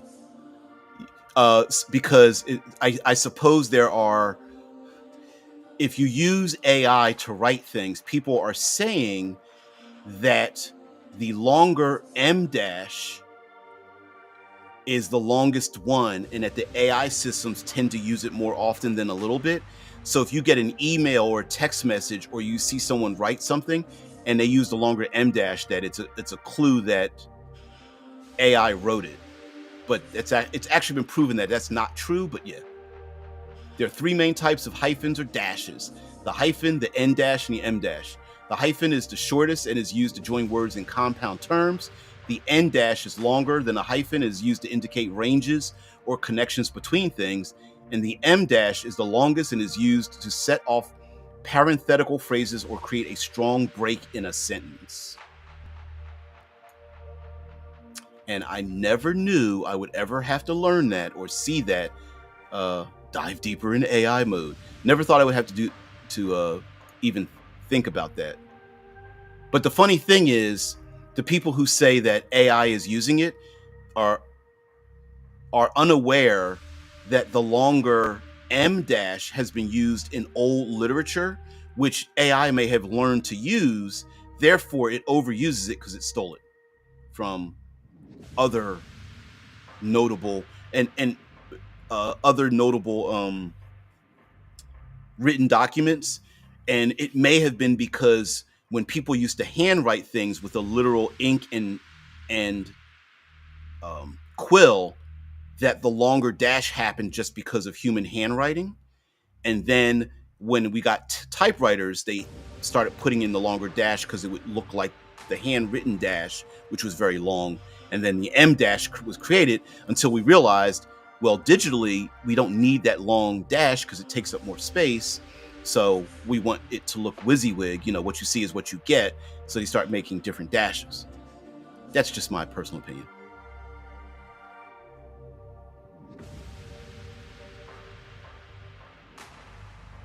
Ha ha ha ha! You're so funny. Yep, yep, yep.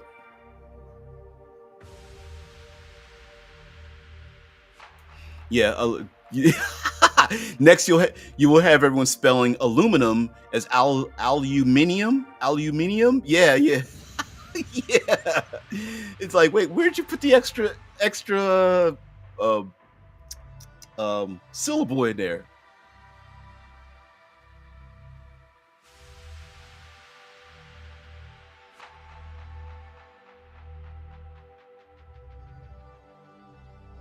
Yeah. Yep. You're right. Yep. Yep. Yep. You guys are funny. What is an example of that? Just saying "I'm sorry" or "I beg your pardon" before whatever you're saying is going to say. Yeah. I don't mean to be disrespectful. You vomit out a whole bunch of disrespectful things.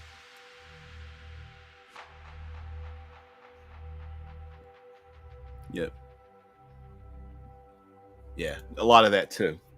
Yeah, because all words are made up.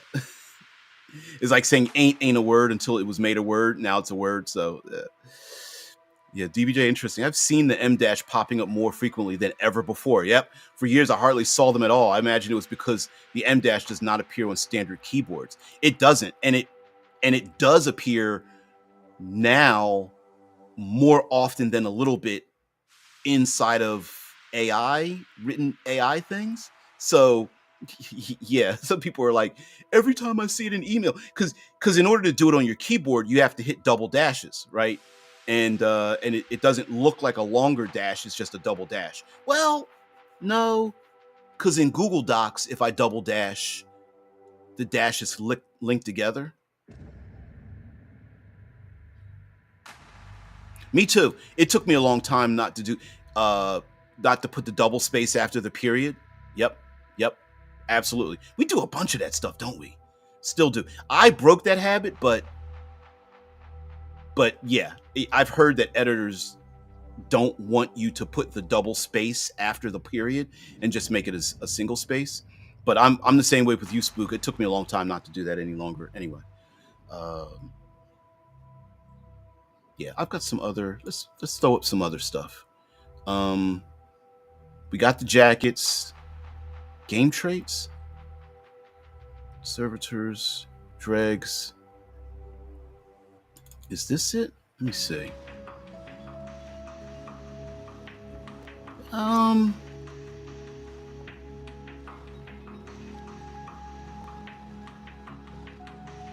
guess I could share this out. Let's do this one. Let me increase the size of this.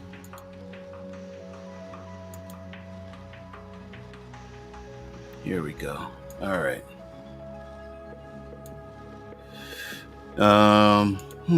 Why won't it come up?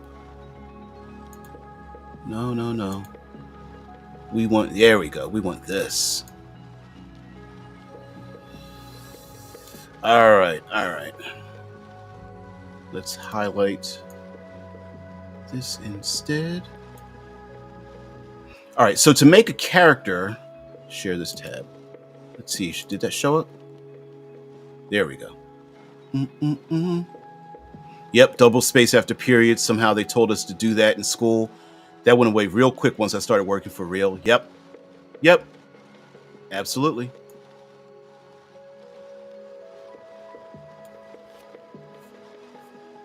Gerald says, depends on the font whether the M- is supported. The M- would be a ligature, an alternate glyph for 2 dashes.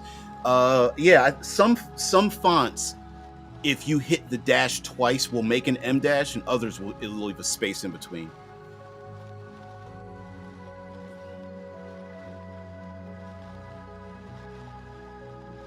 Yeah, you guys are bad. Hey, Daryl, what's up? What's going on there, man? All right. Okay.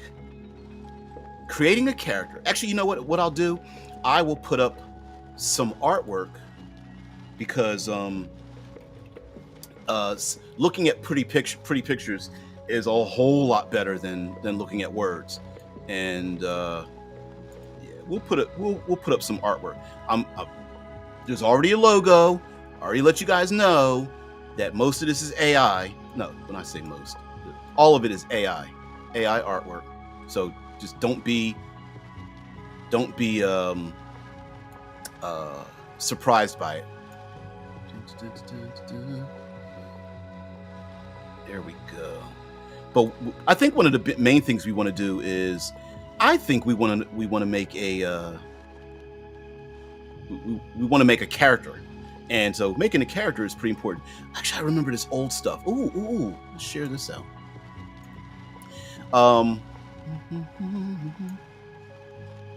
Same type of humor.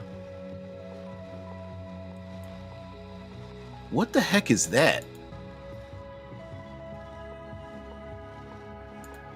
I don't even know what in the world? How did that appear up there? Zelgo text.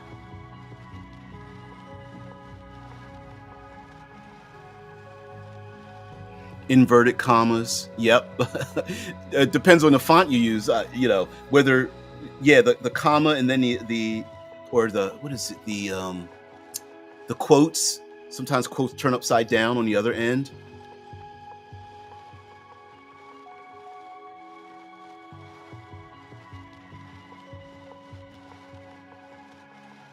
Think AE and BE are somehow different languages.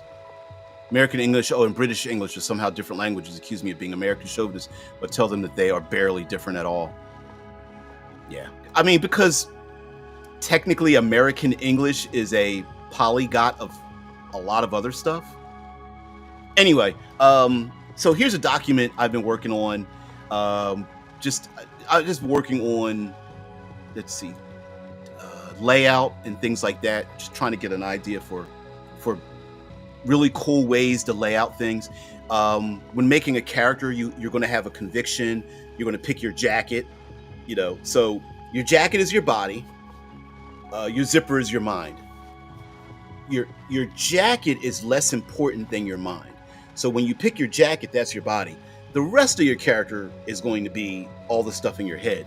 So I was playing around with some ways. This is Canva, by the way. You guys have seen Canva before, or you know people that probably use it if they don't say it.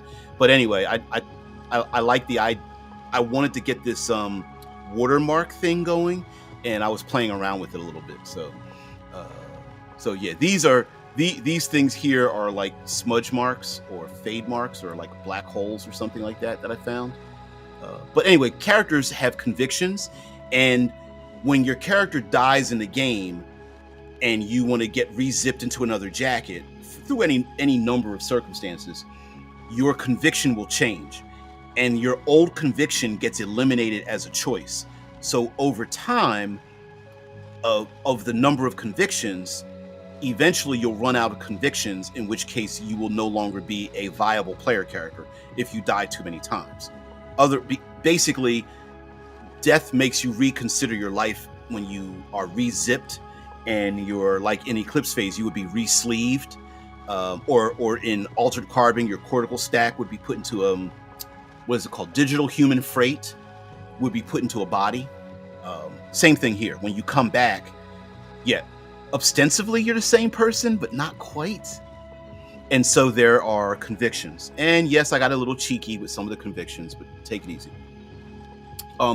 Also, the reason for having a conviction is that if you suffer a loss, you can heal 1, 2, or 3 of your losses by engaging with your conviction.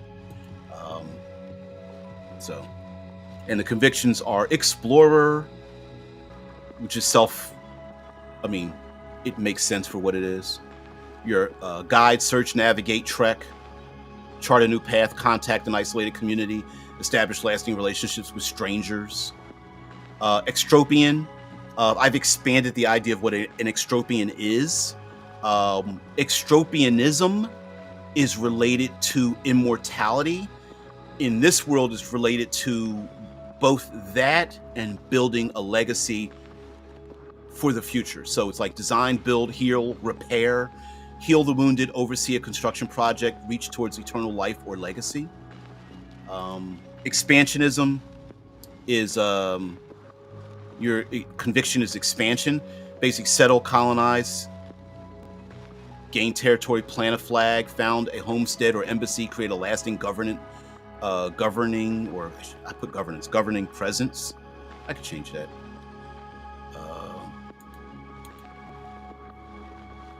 Let's see.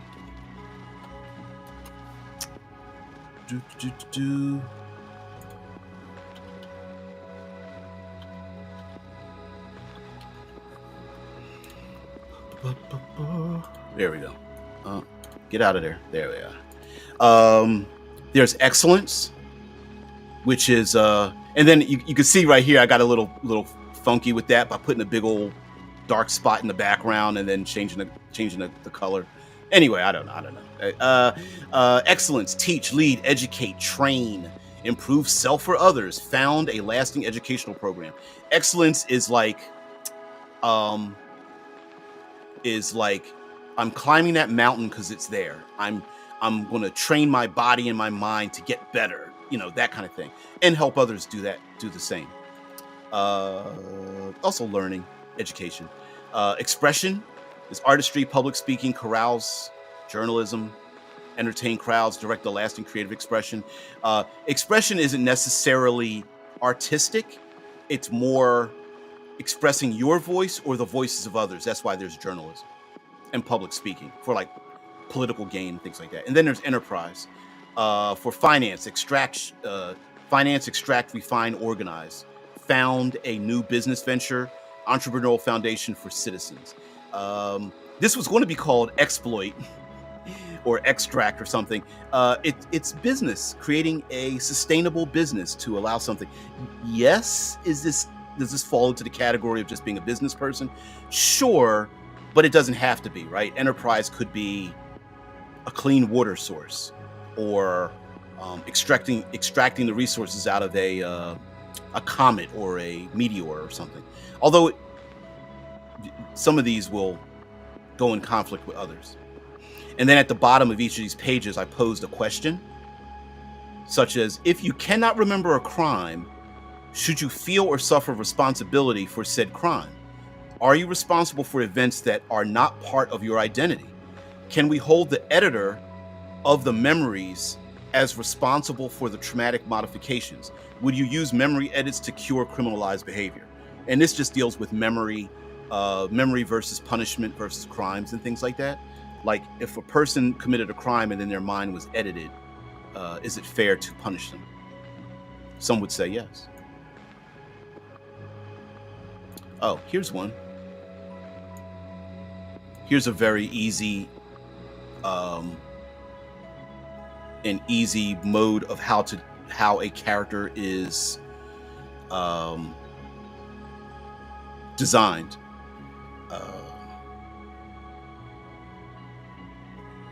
I guess this word now would actually be assets, but same difference.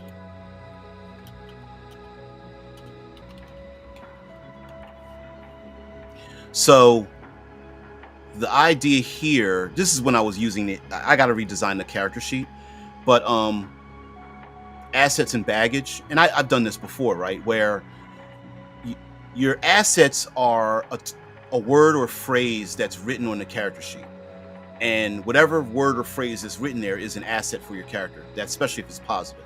So you could write down anything like mountain climbing, or swimmer, or award-winning chef, or alluring, or brilliant, or perceptive, or something like that. You could put down awards like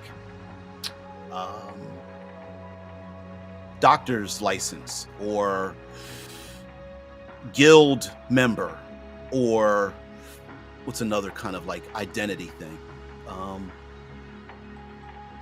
Appointed third tier of the galactic ministry, or something of that nature. Preferably 1 or 2 words is about as far as you really should get to make it less complicated. So that's your asset. And then if you suffer a loss, you mark off that asset, which acts kind of like your hit points. So it's very much an attrition system, where this character has Razor Tech, Spacewalking, and Vigilant as their assets. And they have Razor Tech available to them. They suffered some kind of loss, so you scratch out the Vigilant, at least temporarily, so they're not vigilant any longer. And right here is baggage. And baggage not only takes away the thing, it takes the space of where you would normally have an asset. So this character is irradiated. So not only do they not have spacewalking available to them, but they are irradiated. They are suffering some kind of radiation. So right now, they are irradiated, which is their baggage, and they have Razor Tech, which is tech. Razor Tech is X-ray and gamma ray technology, and they can 3D print. This is like a blueprint to print them gadgets and devices and weapons and or defensive measures or tools or sensors that are within the Razor Tech category. And they're irradiated. They are suffering from radiation. Anyway, that wasn't my point of doing that. Yeah, that wasn't it. It was flip to those.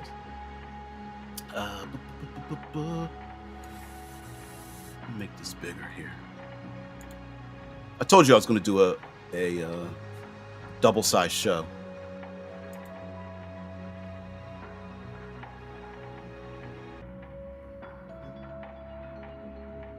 How'd you get the Super 3 in there? That's wild. I used to run a club called Extinction to Third Power, or Extinction Super 3, or basically Extinction Cubed. Yep.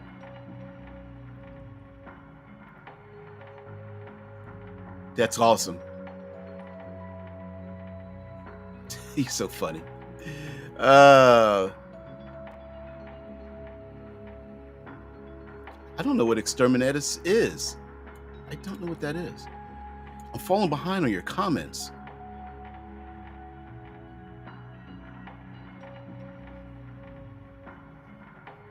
There it is. Yep, the super subtext of H2O.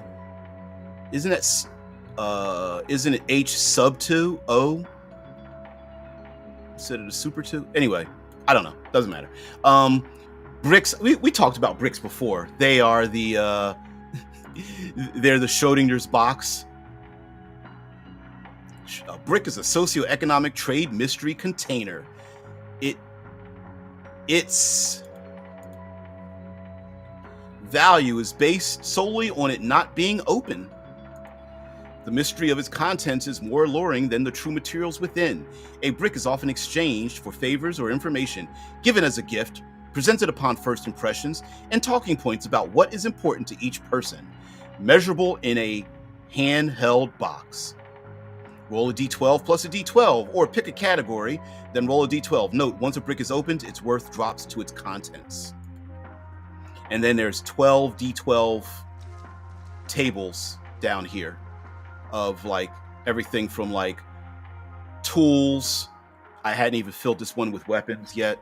Passcodes, drones and pets, toys and games, food and drink, things like that. Yeah. Memories, docs, clothing. Oh, by the way, like, let's see here, it was document. Number 1, Braille tile rod to an old starship. Braille is used as to make documents official. So there's a physical representation of a digital document. So if you want to, like, if in what would you call those? Like graduations, coronations, marriages, things like that, you can hand over a Braille like alloy tube that has been printed with the legal document or precedent or whatever, and then that represents the physicality of a thing. Let's see, zippers held in a bank deposit box, deed to land, last will and testament, genetics results from a lab, clue to the origins of the signal, adoption papers for creche kids, that's funny, business plan, excellent proposal, passcodes,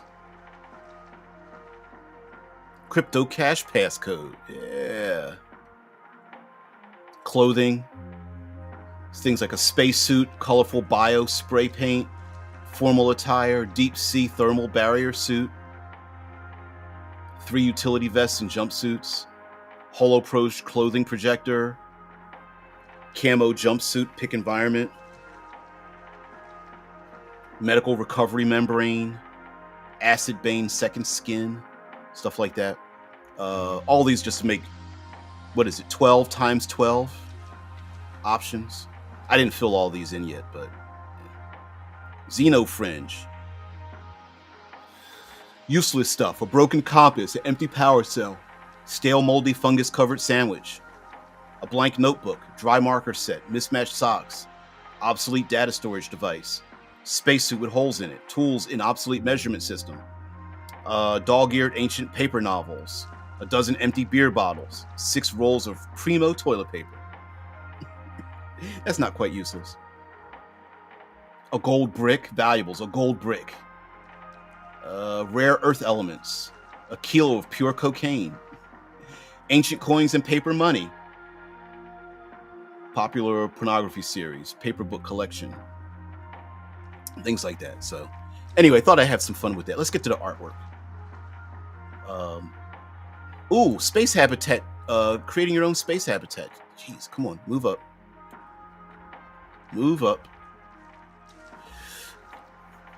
Build an interstellar habitat, D12 plus a D12. And you can roll on these multiple times and things like that. So there it goes. Yeah. Don't panic and don't forget to bring a towel. Yep. And the answer is always 42. Let me see if it shows up. Wait a minute. Let's see.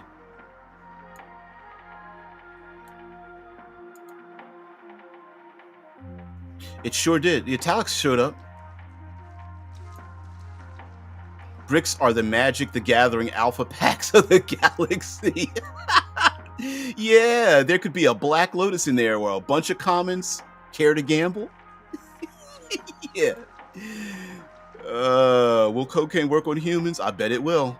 Well, that all depends, right? Just because you found it doesn't mean its worth is based on the worth that you make it worth, right? I don't know. Yeah, in the beginning, God created the earth, and many considered this a bad idea. That's funny. That's hilarious. All right. All right, let's make a character. Oh no, let me. Duh, I'm losing track. Artwork. Mm-mm-mm.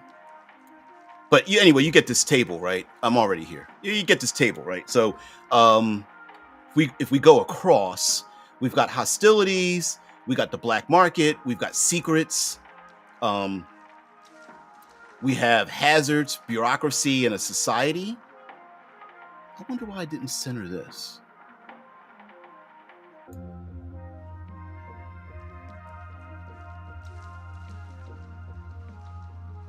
Snap. There we go. Huh.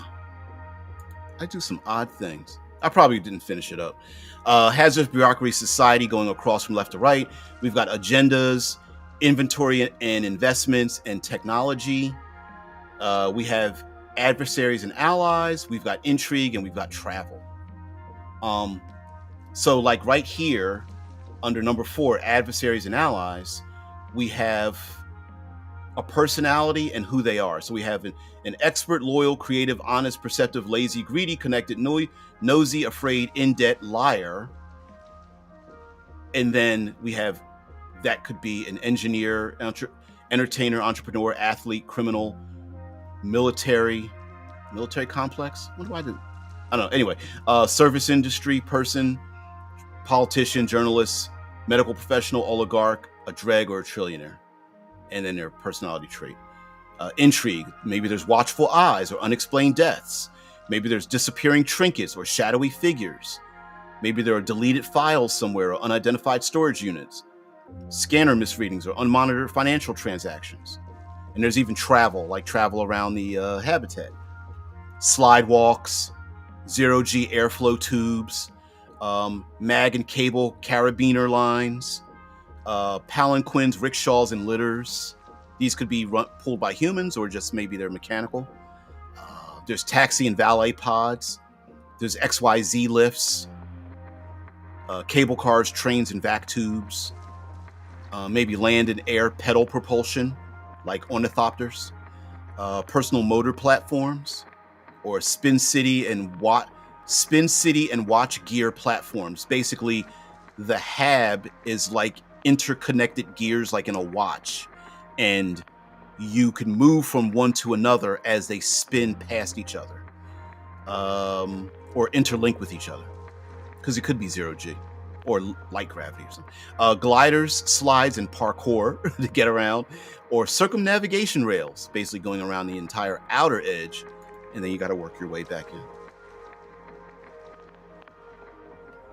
Would you use replacement clone organs and body parts? What if the parts are cut from a fully grown clone of yourself? What if the clone could learn and become independent? What if it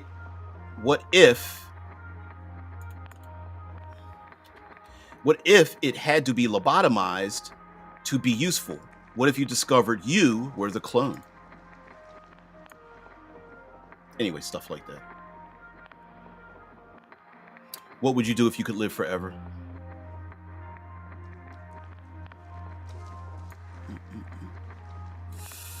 All right, we got some artwork here. Oh, this is from Canva. These are some like various types of weapons and things like that. I had to pick a spot to throw the stuff in there. So yeah, your usual gun prawn stuff. Yeah. Whatever. Yep. That kind of stuff.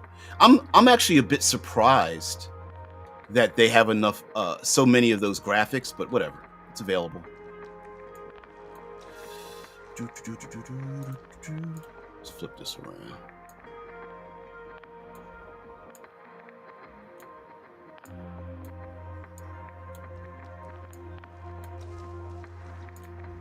Anyway. I've gotten pretty good at using Canva. These are examples of the starships that are available for open source images.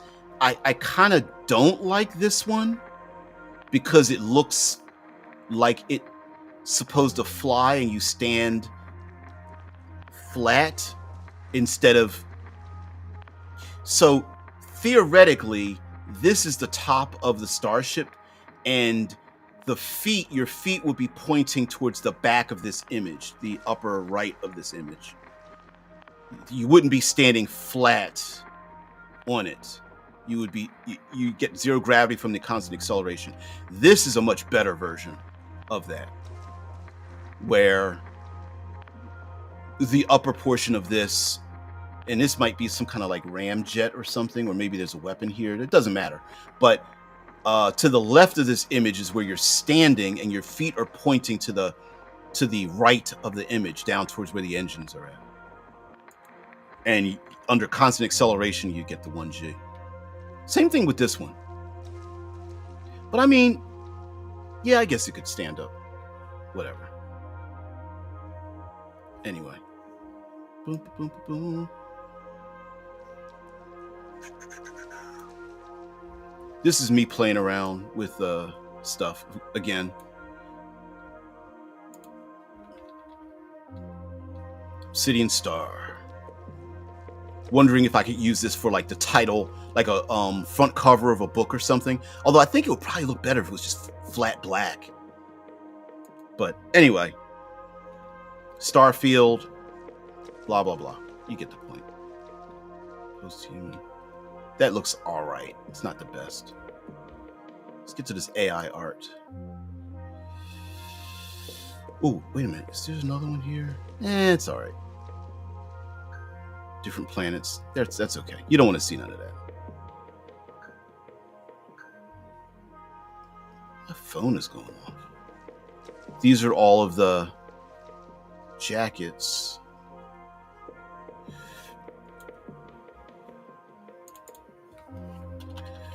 I'll expand this in a minute.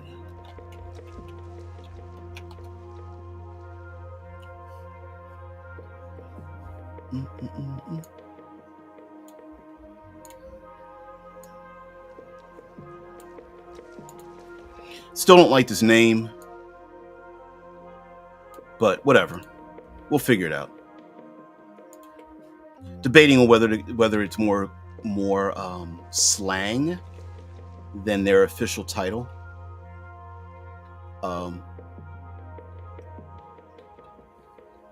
But yeah, the idea of this sect is that they are in jackets that have consciously, there we go. They have conscious control over their autonomic functions. Pain, sleep, fatigue,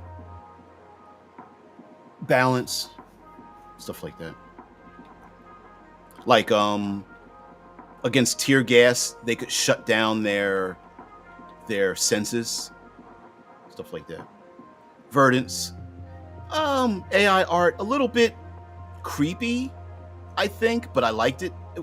You know, because I can even see some artifacts in here. I don't know why they gave them chin goatees of like of a little leaf off centered, but whatever.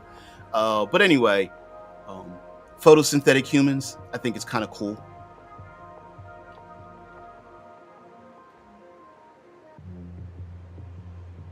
There, I think I showed this the other day with the cybrids, cyberpunks, basically. A little bit more than that. The genome answers, or genome answers, or survivors of genetic manipulation, patient zero faction. Oh, I should change this image here. Let me see. Let me look up tissue, not tissue paper. Let's see. Skin with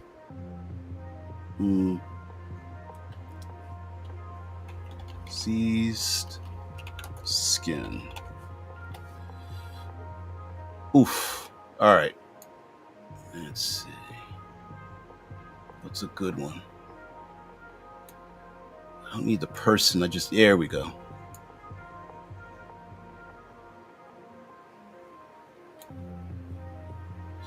All right. Position.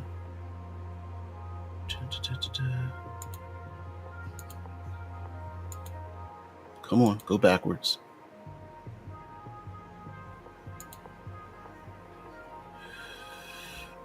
Forward. There it is. You can't really see it, but you get the point. Oh, I forgot to. I gotta delete that one. I'll go in and change it around some other time.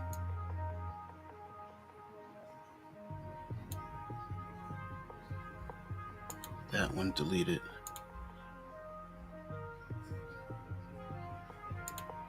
There we go.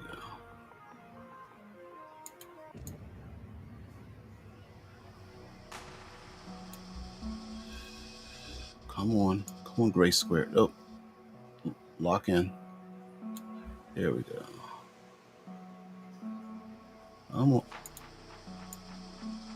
There we are.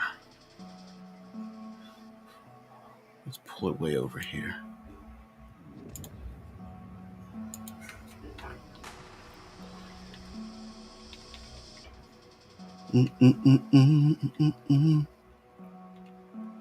Let's see, where are your comments at? Come on. Disappeared on me.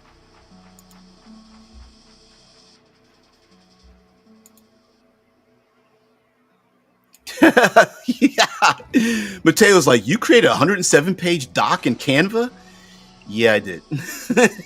Because it was a depository for like all my ideas that I was thinking of. So yeah, it did. Now, mind you, I wonder if this is. Yeah, I'm on page 61, and that's 107. Yeah. It's 100. And that's just one document. I'm surprised it actually loads up, to be honest with you. I got rid of these guys. I thought it was a little bit too mysticism, and I got rid of these guys. I just made them like a type of way the players can play. Zeros, mind you, these are created from a where's my Canva thing? These are created from a what do you call it? Template, and then I remodulated that template. Let's move this over here a little bit. I sure do have that all covered up, don't I? Anyway. Yeah, 107 pages. And I did copy and paste. By the way, after this, these are maps that I've taken. I guess you could say I stole them. I didn't really steal them. These are from Dyson Logos. And these maps I was going to use by basically erasing, basically taking a white spot and erasing these and then using them as science fiction maps.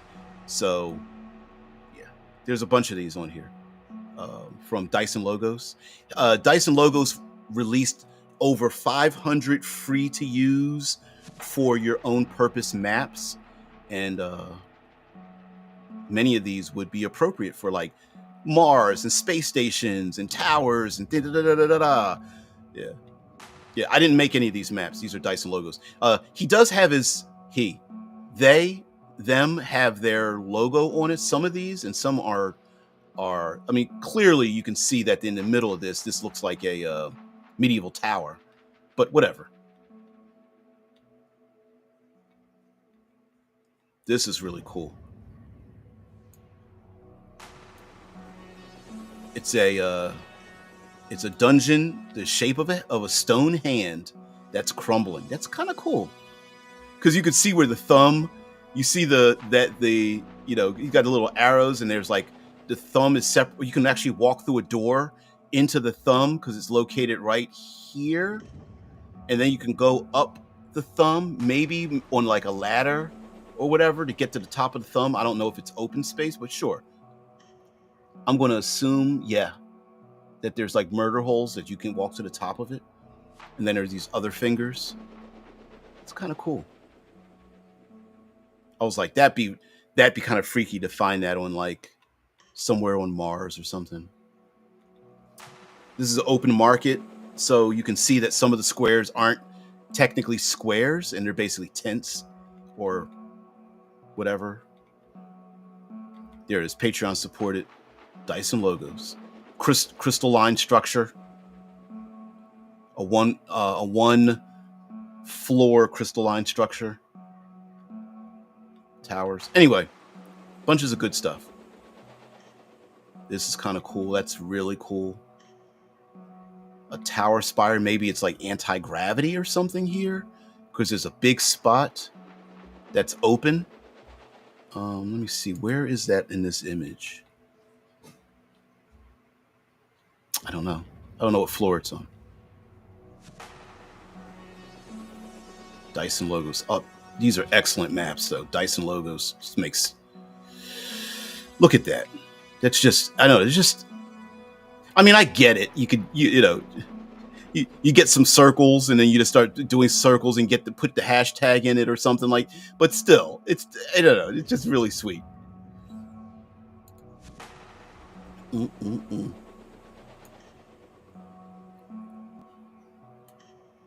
Falling to a plant due to its power being destroyed or some such.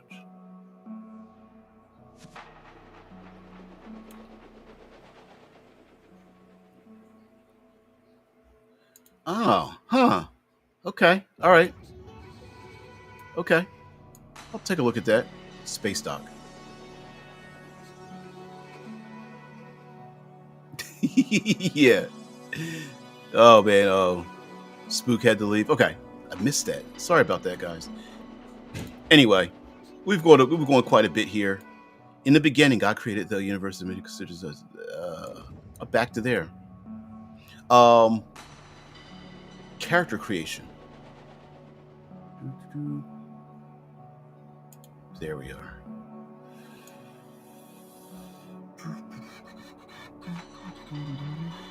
Why is it still coming up like that? Personality traits. This is the fluff stuff. You pick one that you are, you pick one that you are not, or one that your character is, one that your character is not. Explain why. And then we get here. Actually, I'm gonna enhance this with. Damn, I couldn't find my. Enhance this. Let's change the color of this.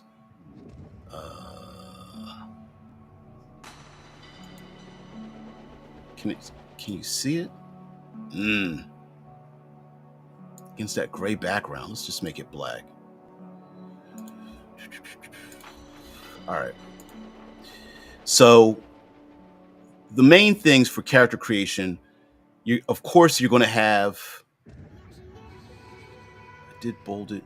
Let's change the color. Let's do it in black as well. So there are 6 stats, like many tabletop role-playing games. The 6 stats are located right here. Assemble, destroy, race, avoid, analyze, convince. Those are known as methods. I had called them capabilities, and I'm still calling them capabilities here. But I think I'm going to change that to the word methods.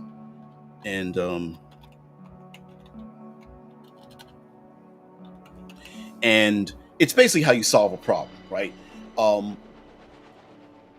The admin or the GM is going to pick one, the player picks another. You grab the dice for both of those that apply to each, and you roll, and you try to beat the polarity dice, which are 2d12. And here's how you put a d4, d4, d4 to 3 of them. 3 d4s, pick 4, and then a d6, d8, and d10 for the others, and you roll them. And over time, those dice will step down, and so you'll want to recover your ability to use them as they step down. And then for what would be in other games your attributes, instead you have an approach, and your approach is one of these 12, and you get to pick 2 of these, and there will be an option to pick 3 of them if you pick one that you are not. So your character could be both bold and intuitive, or enduring and vigilant, or charming and precise, or alert and subtle, or quick and careful, etc., etc. And those represent like strength, dex, con, charisma. It's basically like that. It's your approach. How do you approach things? So when you roll like I want to create a device. So I say, well, you got to use assemble. And you go, and you as a player say, well, you know what? Instead of, in, I'm going to assemble the device very fast. So I'm going to race to assemble the device because it's going to be something that's going to lock all the doors in the hab to keep the rampaging robots from coming after me. And go, okay, cool. And then maybe that player says, you know what? My character is precise or intuitive or focused. So because I am that, I'm going to get an advantage to assemble and race to assemble the device that's going to lock all the doors. You see what I'm saying? So each of these, your 6 stats are going to be your 6 stats or your methods. So everyone's going to have all 6 methods and they just remain what they are. But on your character sheet, you're going to write down things. These are your assets like alert, bold, subtle, blah, blah, blah. And you'll have them unless you suffer some losses, in which case you'll mark them off. So you might be alert until you're not, right? You mark that off your character sheet. You chose to mark that off because you suffered a loss of 1. You're like, oh man, mark that off. Now, for some reason, I'm not alert because I got poison gas in my eye, or I'm distracted because I'm thinking about my loved ones, or there's a ringing in my ears because that's why I'm not alert to build into the narrative. And so, but if you have one of these, if you have it, well, that basically that makes you better because you're more alert than everybody else. So then you get to you get advantage, and that's where the dice. I'm considering whether you roll 2 dice and get the best because people kind of like that, or whether you just step up the dice. So if your assemble skill was a D10, it would be a D12 because you're being precise with it or focused or whatever. You know, I don't know. Not sure yet. Just notice the 12 space habitats have primer in front, which is a heck of a time travel movie. I've never seen it. I've never seen primer, but I've heard it's excellent. In the same vein of the movie Pi. Oh wow. Ooh, that's a little bit of a head twister. Why am I not sharing out? God damn it.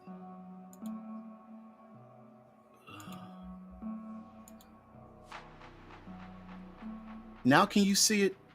Please tell me. There it is. And now my messages have gone. Oh, now they're back again. All right, I got too many things open. That stays there. Get rid of this. Get rid of this one.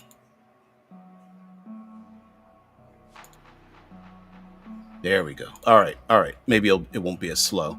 But basically, your character is if you want to do this literarily, your character may be an alert and quick genomancer or zenith or stray or lunarian or Martian with other things. What is it? Numenera is a adjective noun that verbs. So your adjectives are alert, bold, careful, charming, enduring. Your noun, it would be your jacket, like what body you are currently in. And then your verb would be your vocation, like that is an enforcer or assassin or thing like that. I've got 12 of them. Let me see if I can find them. They're right here. What happened? Where are they? There we go. All right, let's see.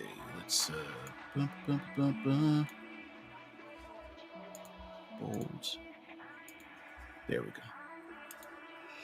So you may be a bold and alluring, pick your jacket, enforcer, investigator. You'll pick 2 of these.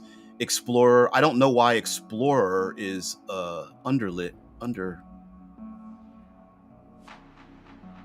I don't get it. Why it's doing that. Anyway, survivalist, engineer, scavenger. A decadente, or I guess you want to pronounce it decadente, is a individual that is decadent. It's the upper class, the glitterati. But glitterati was taken by eclipse phase. So you are the decadente. I think it's Italian influencer. I might change influencer to artist, but I don't want it to be. I didn't want it to be artist as an artistry, as the only option. Like you could be a politician, or you could be a religious figure, or a salesperson, or um, a mimetic specialist that helps other people sell their idea and get it across, or something like that. So I picked influencer. I know we don't like influencers nowadays, but maybe that's cool. Speculator is another thing where a speculator could be like an entrepreneur, um, a surveyor of sorts, a an investor, whatever. And then again here, envoy. An envoy could be a diplomat, um, a person that sends a message, a forward scout, social forward scout for other people. Enforcer is the martial one. Enforcer, guns, violence, martial arts, bodyguards, that kind of thing. Investigators, same thing. Investigator could be a journalist. Investigator could be a police officer, armchair historian, archaeologist, etc., etc. Engineer, everybody knows what that is. Scavenger. So, primer, another one to add to my possibly long. Yeah, yeah, primer. The hell's yeah. Anyway, guys, I've gone in at 2 hours 30 minutes. A record for me. I've got to make up a new character sheet. Let me show you the original character sheet, just just to just to show you where my mind was going. So let's go all the way to the top and show off the original character sheet. And here's where the original character sheet had started out as. Um, there was going to be, I mean, it was going to be super simple with just vector, spiral, and axis as your stats, and then you just have a person, place, or thing that you would write down in here, and your name, the constellation, and then just your assets, your jacket. Yeah, this was the original character sheet, and then places to mark. You could mark off your assets, little dots or check marks to mark it off if you were injured and things like that. And if you notice, there's 3 spaces for jackets, and then your zipper, you've got like 7 of these. 7, so then there's 8, 9, 10 places to put your assets in, and you would mark off your assets. And then there's armor, of course, down here. You'd mark off, instead of a loss in anything up in the top here, you'd mark off your armor if you have any. Armor, protection, that kind of stuff. And then, and of course, there's ice water, how much you have of that. It's not really how much you own, it's the stakes you have in it. So it's not like you're walking around with 8 tons of ice. You may have wrangled 8 tons of ice back to orbiting Mars, and now you have 8 stakes in ice, basically. And then bricks and data cores, if any players discover any. But then I had to change it up and make it a little more complicated. And there's core approaches, forceful, quick, subtle, vigilant, all that kind of stuff. These were the old stats. Break, dash, evade, make, think, sway. Now it's destroy, dash, avoid, assemble, analyze, and convince. Whew. Space for your jackets, your core convictions. I wanted to try to put everything on the character sheet. Here, strike to your core, mark off an approach and conviction, pick new. Yeah, I was trying to do that. I was experimenting with that. Pick one, pick another if loss of core. So basically, if you're ever hit at your core, you're dead, right? Then you pick another one, and these are the convictions. And once you mark off all the convictions, your character's out of the game. Retires, is catatonic, travels to the far reaches of the universe and never to be seen again, stuff like that. And then example, baggage. Baggage is a negative condition, blocks assets and gear. So you would list your gear and assets in these hexes.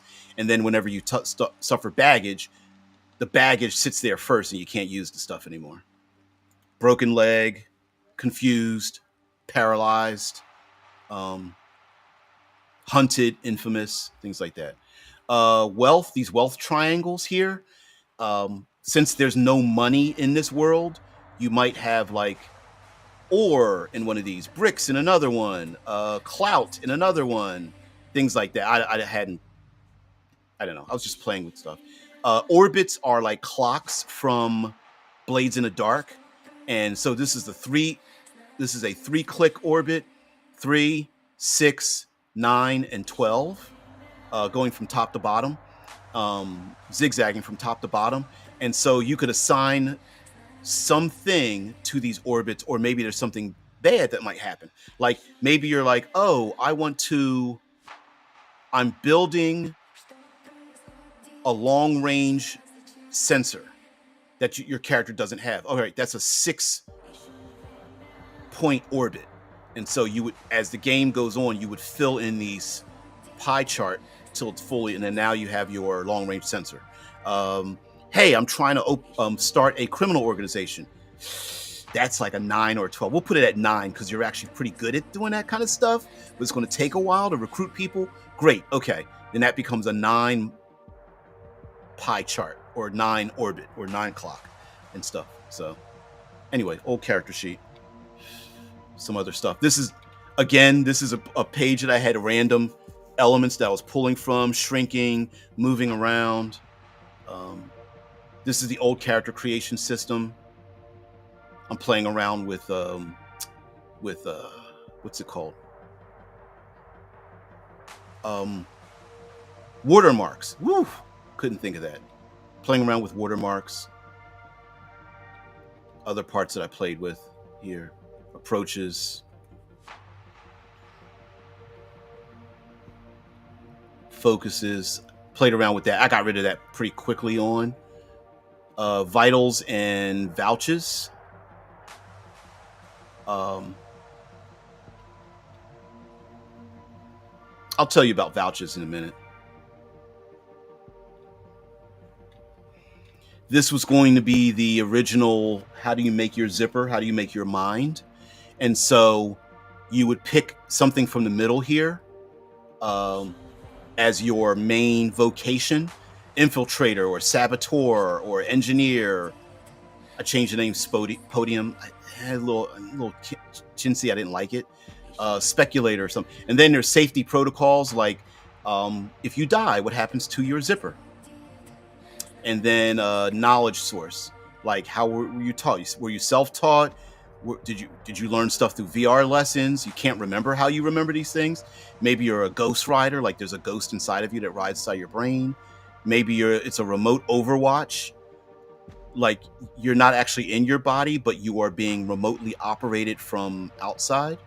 Maybe your mind is made up of stolen fragments from other people or a person or something like that. Chip slots and downloads, sleep teaching, mentorship, stuff like that. Just to add a little I'm not just a badass. I'm a badass that, it is self-taught or military school or a corporate trade that I learned. And I have a zip escape spider that's in the back of my head that if I die, my cortical stack will extract itself out of the back of my head like a spider and crawl somewhere to safety or whatever. Or maybe when I die, I'll have a neutrinos broadcast my brain, my memories somewhere else. Or maybe I have a pocket satellite and I activate the pocket satellite before my mission so that it orbits, so that it'll download my brain upon death or something. Or maybe my brain is just a copy and paste from some backup somewhere. Or I own a backup account. Or maybe a salvage contract will come and pick up my brain whenever they get around to it. Something like that. But anyway.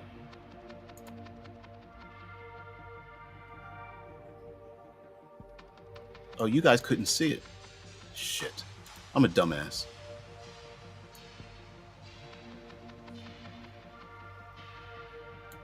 There it is. Original character sheet. I still kind of want to go back to the vector spiral axis thing here. I don't know why. It's like I don't know. It's very as I get older, I want things more simplistic. So maybe that's it. I don't know.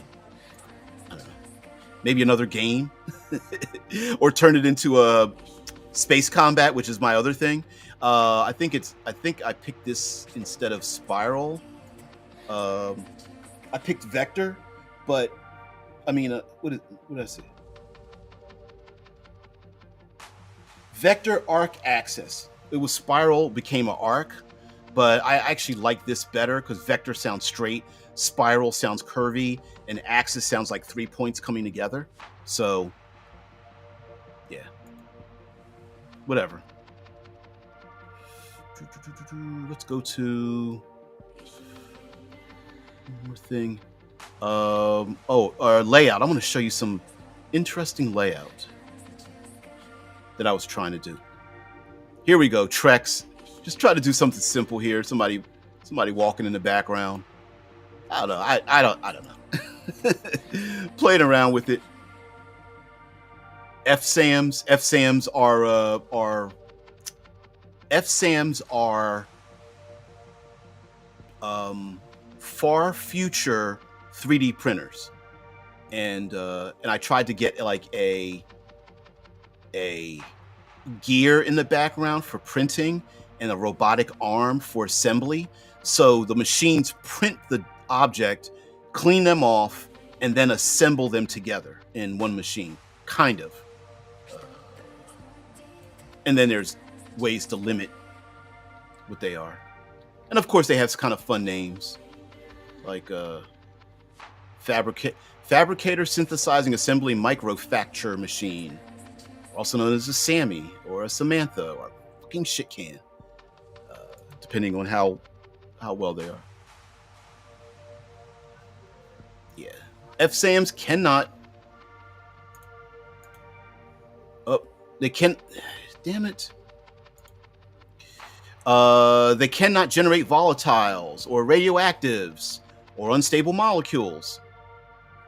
It's not a Earl Grey hot machine, but you know. And then it depends on some of the good things are here on to the left, and some of the bad things are on the right.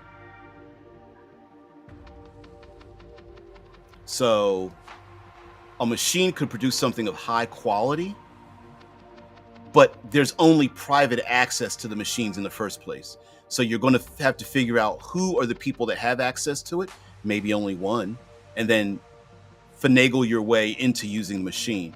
Or maybe it has slow fabrication, but there's many machines, but there's a slow fabrication. Or maybe there's no safety alerts. Maybe for some reason, if you try to print something that's volatile, the alarms just don't go off. But you require blueprints. It doesn't have automatic blueprints in it, like creating acids or radioactive materials or explosives or something like that. And here, how would you limit use of fabricators and why? But anyway, I thought, see anything else in here? Art, science. I think we're done. Oh, dying. Let's do that. Let's do a little bit of dying and then we're out of here. Let me see your comments because I know you guys are good. Mateo says, looks good.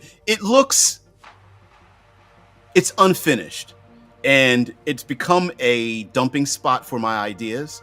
So one of these days I'm gonna get to it. And yes, using Canva, this is my, let me see how can you use Canva for different things. So many tabletop role-playing games are doing this now. And I just happen to be somebody who's in doing this exact same thing, where death is an option in the tabletop game. And so for me, Nova, Nebula, and Void are the way your characters a player can choose to have their character to survive deadly encounters. Which means that, let me see how can I explain this. The admin is encouraged to kill off players, and players are encouraged to accept that their character will die. because death is impermanent. Because there's always probably a backup, a clone, a retrieval of your brain because of your cortical stack. There's always availability to get your character to come back. The idea is, how does it happen? So Nova is basically, you get to go out like a badass, right? You get to do the thing you want to do. You get the crit. You describe what you want to do, but then you go out and you go out like a G. You just go out on top of the world, or maybe the bottom of the world, and your character just dies off. They're gone. They're completely gone. You do what you want to do. No roll necessary. Just as your character dies, you're like, nope, I sacrificed my character and pilot the starship into reentry just so everybody else can escape. Okay, you do it. Nobody has to roll. Everybody escapes except the person that's at the controls, and you just do it.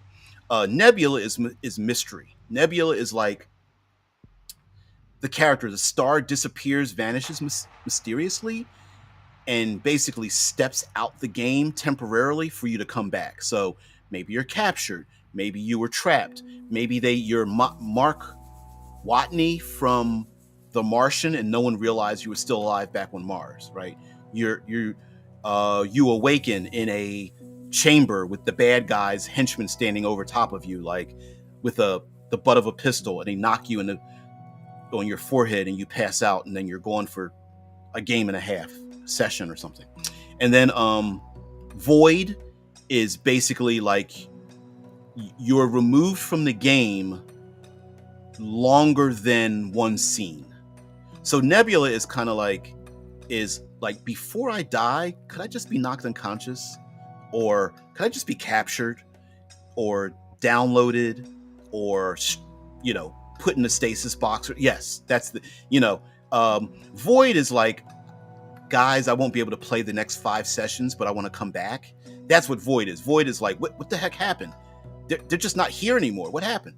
And so you're just gone. Now, I did name these differently, but I'm restructuring it. So Nova is your character does die permanently. You're out the game. Nebula is, I give up because I want to keep my character. And then Void is, I'm gone mysteriously for a while and I can't come back for like a few sessions. Here's baggage. I put a backpack in the background. Negative traits: physical, mental, social, emotional. There's no difference weight-wise between physical baggage, mental baggage, and social baggage. So a character that is bleeding and irradiated and punctured is just as bad off as a character who is guilty,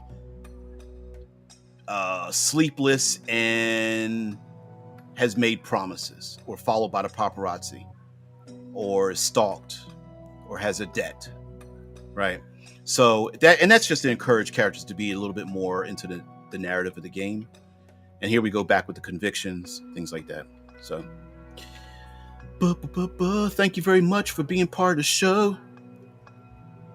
Saint of Vice says, Scribus is a good option for desktop. I don't disagree. And I think there's other ones. There's other ones that you could use. I'm a bit of a Luddite, dude. I'm like, I'm a little old school, and Shiesty, so you've got some clever ways to handle players missing sessions. It's built into the game. Yeah. Oh yeah.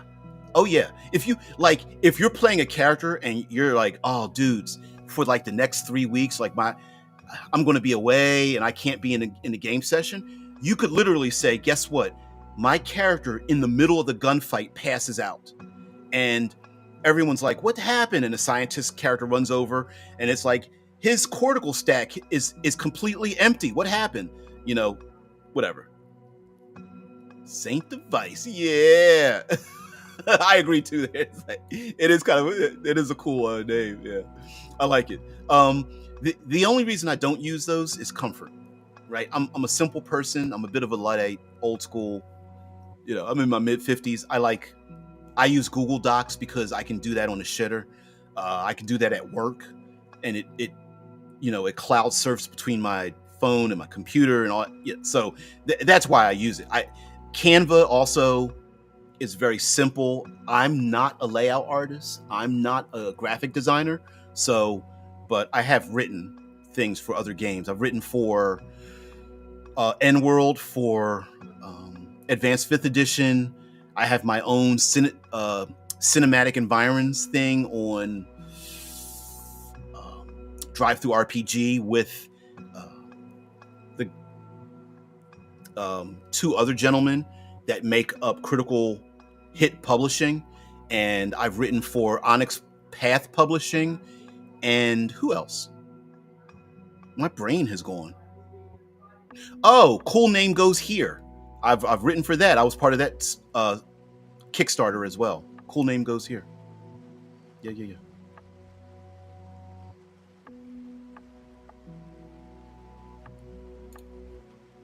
Saint of Vices. I write in latex because reasons, but it is an investment. I also have Affinity, and I have the Affinity suite. It was gifted to me by someone who's brilliant and so nice to me. I have not converted over to it. My brain is having a hard time understanding it because it's very daunting, and I think Affinity is good. He's like, yeah, I've used Scribus, but much prefer Canva for speed and ease of use. That's exactly my thing. Affinity is good, but costs. And Canva and Affinity, I don't know who bought who. I think Canva purchased Affinity. Now, I don't know if they'll ever link the two together at some point. I'm sure they will. But yeah. They own Affinity now. Yeah, and I think it's quite a few $100s for Affinity. But yeah, for publishing and things like that. So it's a little bit difficult to do because one of the things that happens, right, is as game designers, if you want to be a game designer, you have to have a working knowledge of like 15 other jobs, and it's rough to be a game designer. I'm going on to 3 hours. So the backwards thing about being a game designer is being an editor, a graphic designer, a layout artist, a marketer, a social media expert, a mathematician, a literary expert, an individual that can balance all of the things that I just mentioned, as well as being able to handle things like Kickstarters, backer kits, and being your own assistant in terms of communicating with people that want to be part of your thing. And it's tough. I mean, just yesterday, I just overslept. I just could not wake up, and I'm a one-man crew, and by doing that on the channel, it's rough. It's rough. And I don't even have my channel monetized, and which is another thing that I don't do. I don't engage in like Discord, Patreon, Coffee, Blue Sky, Mastodon, X, Reddit. I don't do any of that stuff. I don't have time to do it, to be honest with you. It's not that I don't want to, it's the time. Like I could read, first of all, my job, I don't get a chance to read social media posts, but even if I could read them, I can't just stop and interact because I drive and walk all day long. So, yep. InDesign is another one. Yep, InDesign is very, very common. If you go to Drive Through RPG, they will give you the InDesign and Affinity. What's it called? What would be I don't know the correct name for it, but they will give you the template, the proper templates for PDF and print within Drive Through RPG. So you can actually download those. That way you can, because you have to learn about bleed and all that kind of stuff. Because whenever you get a book, let's see, do I have one? Yeah, I've got a book. Yeah, coffee, much like I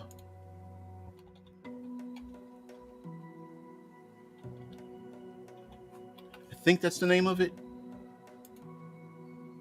I call it coffee. Some people call it Ko-Fi. but I think this is just my opinion. I think it's called coffee because it's supposed to be based around the support your favorite person with the cost of a coffee. So I think that's why it's Ko-Fi.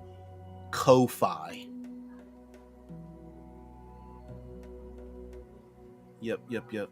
I used to have a coffee account, and that's when you want to really monetize and things like that. Blue Sky, Mastodon. Yep, absolutely. Exactly. Hey, kitty, come on. I know it's been a long time.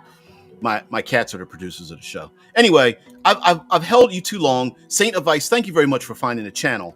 I don't normally go almost 3 hours. I don't, and I've taken too much of your time. You guys need bio breaks. Get the hell out of here. Go home, have some fun.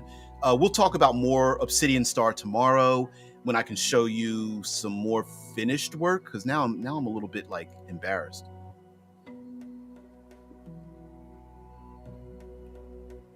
Yep. Ko-Fi, favorite person support. Yep, exactly. You could open. Why don't you make one there, Shy Squad? Like I mean, Patreon is the big one, but I have seen other people who feel supported with a coffee account. Mm-mm. No, the pleasure is mine. Don't even. No. You can't hand it back to me. No, I'm just screwing. We talk generally here about tabletop role playing games, normally for about an hour at 6 a.m. Eastern Standard Time, ish, Monday through Friday, ish. But we also delve off. We I'm an armchair futurist, so I love talking about technology and pop culture and all that kind of stuff. And yeah, Mateo, yeah, please. I mean, do both if you really want to. Now, I know if you pick both, that means you're starting to split attention, but whatever. I mean, maybe one, you're allowed to cultivate your identity much better than on Patreon, where maybe Patreon is so full, you can't kind of cultivate your own identity because it might align with other people, but whatever. Heck, I haven't even opened up memberships on YouTube, which is another thing you can start to do on YouTube. Thanks for using my free day to make a triple show. Well, I appreciate it. Actually, what ends up happening is you guys, I am benefiting from this far more than you think because I end up getting energy vicariously from you guys. So Saint of Vice, a title that I have not seen here before, although it may have been or bypassed or whatever. Always love new ideas if you guys can bring them in. I love just picking random things and searching them on the interwebs. Mind you, I might have to edit some imagery or sounds and things like that. I've gotten kicked in the butt by YouTube quite a few times by putting images and video and stuff up, but I mean, I'm a small channel, so actually I can kind of get away with it quite a bit.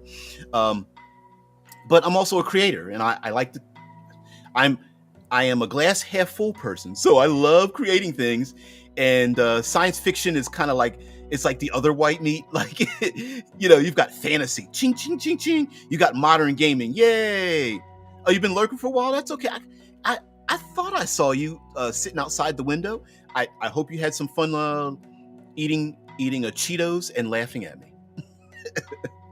Oh, heck, we could even open up like our own OnlyFans or something like that. Although for some reason, every time I try to do that, they put me in a comedy section. It's weird. But anyway, yep, $5.99. Yeah, also loving the futurism. Yeah, me too.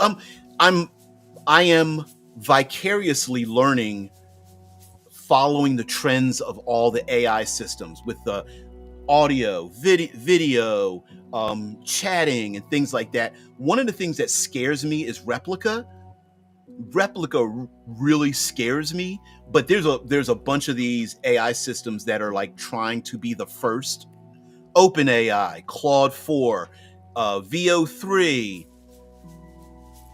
I can't think of all of them. My brain just shut down. I can't think of all the different AI systems that are out there. Gemini, Apple is behind, so on and so forth. And as an armchair futurist, I want to look at it from not it's not that I don't want to know about the technicalities. It's not that I don't want to know about how these things work or how they're going to change the future. I want to look at it from the average person, from our point of view.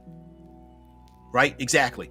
You know, what is a large language model? Why aren't we calling them large language models? Maybe because AI sounds sexier, which is probably true. And you know, how creative are these so-called self-thinking systems? Maybe they just aren't. And how dangerous, you know, information is there, but how good is it to use as a tool? Are we starting to, are some of us changing our perceptions of how to use them? Like, for example, I see people raging against AI music, but don't mind AI video or images, where there's other people like in the tabletop gaming industry that are like, AI should never be used for art, but then they're using AI as DMs and GMs, right, running games. You know, some of us are picking and choosing, and I'm not saying you're wrong, because I'm a complete hypocrite myself. So I'm not saying people are wrong about using these digital systems, you know, armchair futurists and all that. It's just, where do you stand on it? You know. Yeah, it is not hard to program, and I even made a PDF scraper for a local LLM. I considered that too, to create a localized LLM, which honestly I feel like is the better way of you doing it. I'm very much in the camp of AI should be a public utility for everyone, since it's is has stolen, is stealing, and will futuristically steal everything that everyone else is creating. So I feel like the public should have access to it for free. It is way nice to get back to Obsidian and sci-fi in general. I hope you will do more armchair future shows too. Yeah, I feel like the channel, I've been resisting changing it. I am still a lover of tabletop role playing games. At one point, I even considered fully shifting over to nothing but science fiction, but I don't own every science fiction game. I don't know all the rules. I don't have the wherewithal to like buy every science fiction game, like Traveler, you know, version 1, Traveler second edition, blah blah blah. Yeah, imagine having an AI read all your PDFs to act as a GM. I always thought, like, that's my argument. I'm going to pick on, I got to pick on,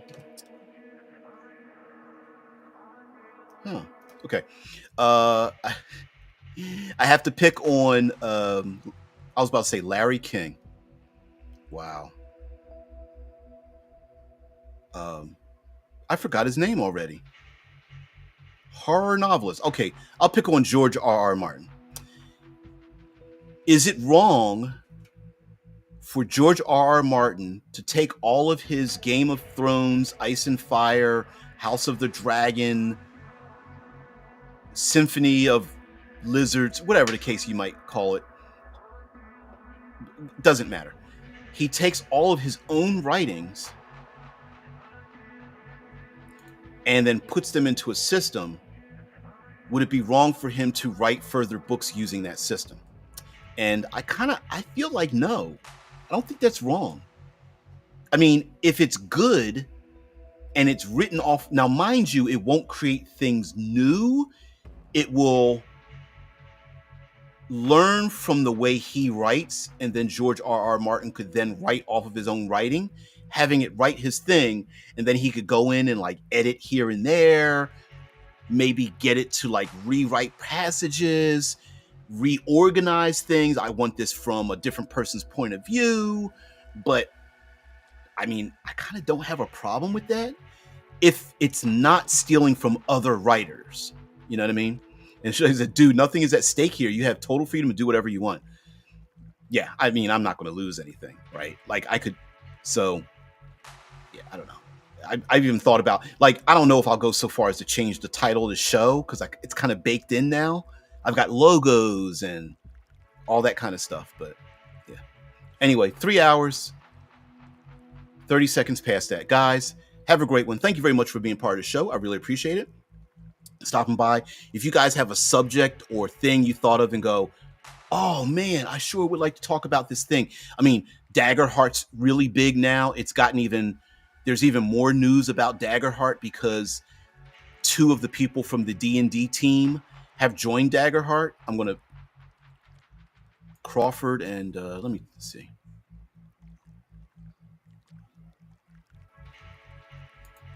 You're not wrong about that. Saint of Vice says, can you tell from experience the amount of fixing all that writing needs amounts to a full-time job? Yeah. I know there are people who say you can write books by just a point and click. And I'm like, no, you can't. No, well, let me take that back.